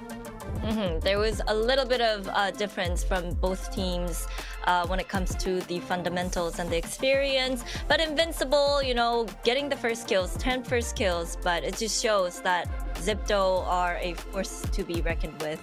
So much. I mean, the first kills, if anything, it just tells you that Invincible are a team that you really want to keep your eyes on because they are gonna keep growing. Angelofe, alongside some of her teammates like Rosie as well, are just that capable, and they can only go upwards from here.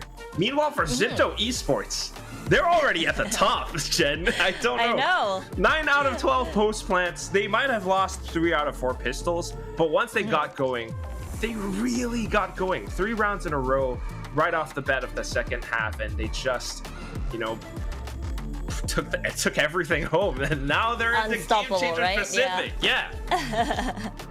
Well, definitely a great day for XIPTO, and as you mentioned, you can see, XIPTO loved pushing out, holding their angles. It was just fundamentals that actually got them this map. A lot of it. You can definitely see in some of these, I guess these little points where you can tell that there are these moments when XIPTO is pushing out of C Mound. There are also these moments where some of these players got shot in the back when they were thinking about executing into the A site.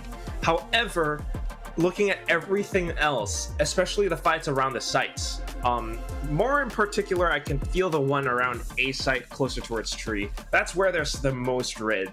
It's the spike being planted, retakes happening, but it's also where Angelofe was trying to fight back against XIPTO so darn much, but then Camus just gets like a 3k spray down and things like that. So, I mean, XIPTO are that good. Alexi or Empress. She went from the princess to Empress Alexi. Now, I don't know, it looks like everyone knows how to frag, and Alexi stood out on Lotus. Yeah, on Lotus 3.3 KDA. Especially in that first half, right? She just kept on like pushing out, hunting for kills. She used her Leer at the right times in the right spots to really check for corners, check for if there's anyone lurking around the corners, and then she's able to take certain positions where she's able to flick back against her opponent. To slow down when she needs to, picking up that much more space for her team. So basically, textbook Reyna, the type of Reyna you want on your team when you're playing Valorant, right? Yeah. Yeah. But honestly, though, this first half, it was really, really close. It felt close. That's the thing. Although it's like 2 and 10, right, Jen? Oh, this clutch from Tara. Yeah. Yeah. It looks like an even moment of highlight clips. It's not just purely XIPTO Esports. You have to look at Angelofe and how she gets some of these moments. But then apart from that, you also have like Shirazi, Alexi playing around this corner of like seaside stairs, and Invincible might not really anticipate it. That's the one only thing where they have to kind of anticipate that Alexi and Eri might just be right around the corner, able to, take you down and really pound you to the ground, and they're just that good. It was just XIPTO doing XIPTO, but Invincible definitely, they are in the lower bracket, but I'm pretty sure they have the strength and the experience as well from today, facing XIPTO. Moving forward, they can definitely make that miracle run in that lower bracket, and I think they have enough to make it to top 3 as well. So definitely a great match for Invincible to play. They learned a lot, and XIPTO, it's a win-win because they qualified for Pacific. Yeah, they definitely do. I mean, I think we kind of anticipated that. So congratulations to XIPTO Esports for sure. Woohoo! I wish we had like poppers or something. Boom. Okay. Well, we do have an interview ready. It will be ready pretty soon, I think, with Alexi. Okay. Hello. Hi. Congratulations, guys. You guys are going to Bangkok. Thank you. Say thank you.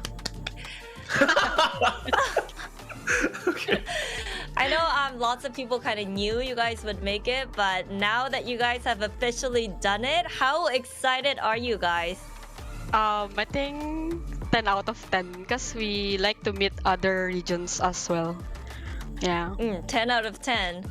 Also facing other teams, you know, playing different styles as well. Now, I just want to ask you about today and how Invincible, you know, fared up with you guys. Were you guys surprised at how much they pushed you today? It's like, you know, the scoreline looks a lot one-sided, you know, just like Lotus, but I feel like Invincible kind of challenged you a little bit more. At first map, we were surprised that they can take angles so aggressively, not unlike before. But we just adapted to their game style, of course. So yeah.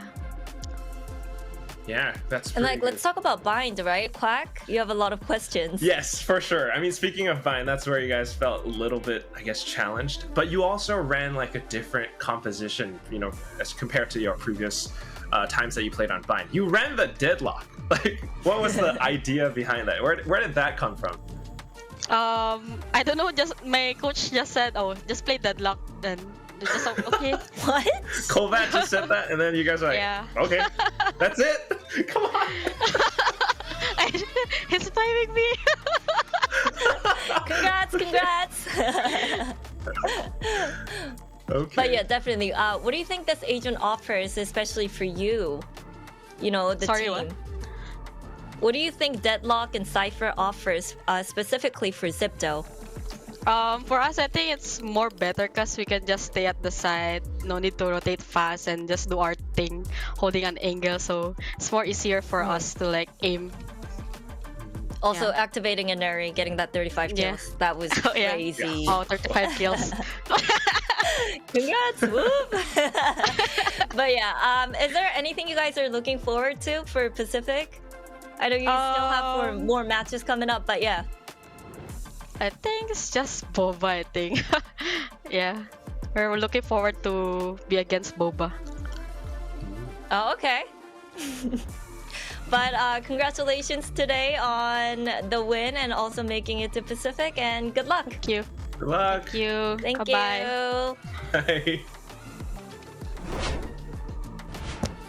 Damn. That was Oh my Alexi god. with the interview, and she's just fixated on, you know, winning this whole thing. I feel like we asked her about Pacific. Yeah. She's like, no, I just want to face Boba. I got a bit of chills. Yeah.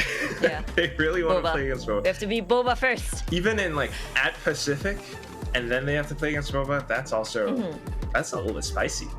Yeah. That rivalry going on. But we did have Sisu facing Boba coming up next, but we do have a little announcement, right? Yeah, we do. Yes.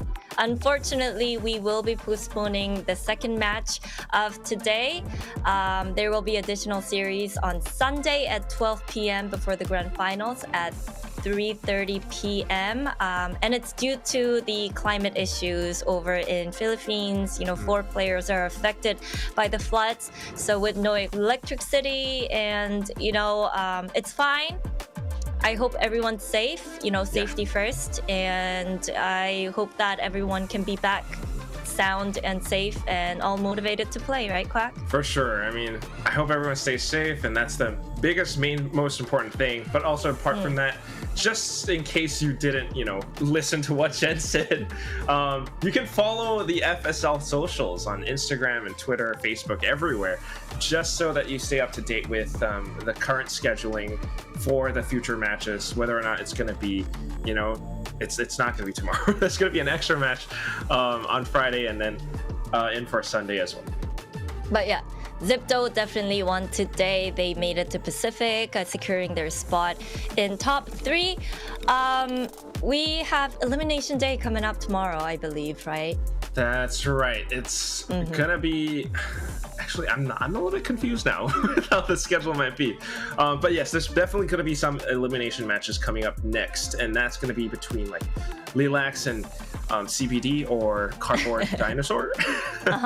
But also For Fun and Avernus Esports. So we'll see how that goes. But it's always a little bit bittersweet to say goodbye to some of these teams. But we were able to see, witness strong key moments from all 4 teams. So it's gonna be a banger tomorrow, especially with Lilacs, Cardboard Dinosaurs, for fun and Everness. So make sure you guys catch us tomorrow as well. And yeah. Do we say goodbye here, Quack? Like soon. No? And now no, you can gotta say see our goodbye. faces. But yeah, it was definitely a fun day. XIPTO making it to Pacific, but we got banger matchups coming up tomorrow. 2 teams would have to go home, and 2 teams get to move on, making their lower bracket run. So don't miss it. We'll be back same time tomorrow, so we'll see you soon. Bye.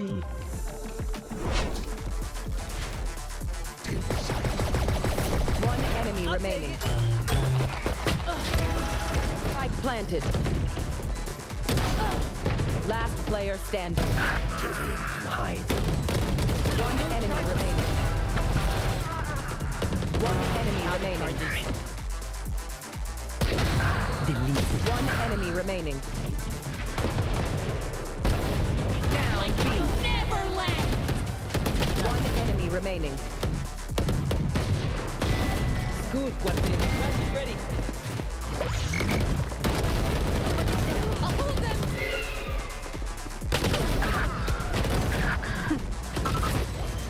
One enemy remaining.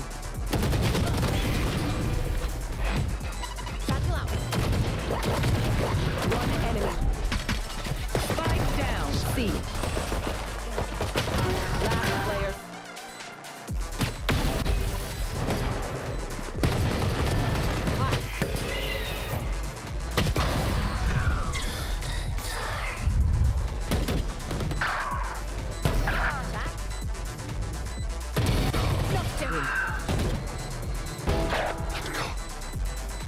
One enemy remaining.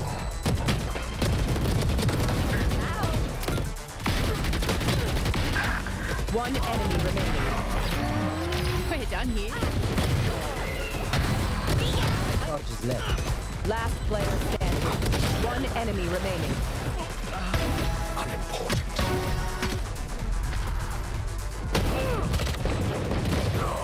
One enemy remaining. One enemy remaining. Spike down A. Flawless. Defenders.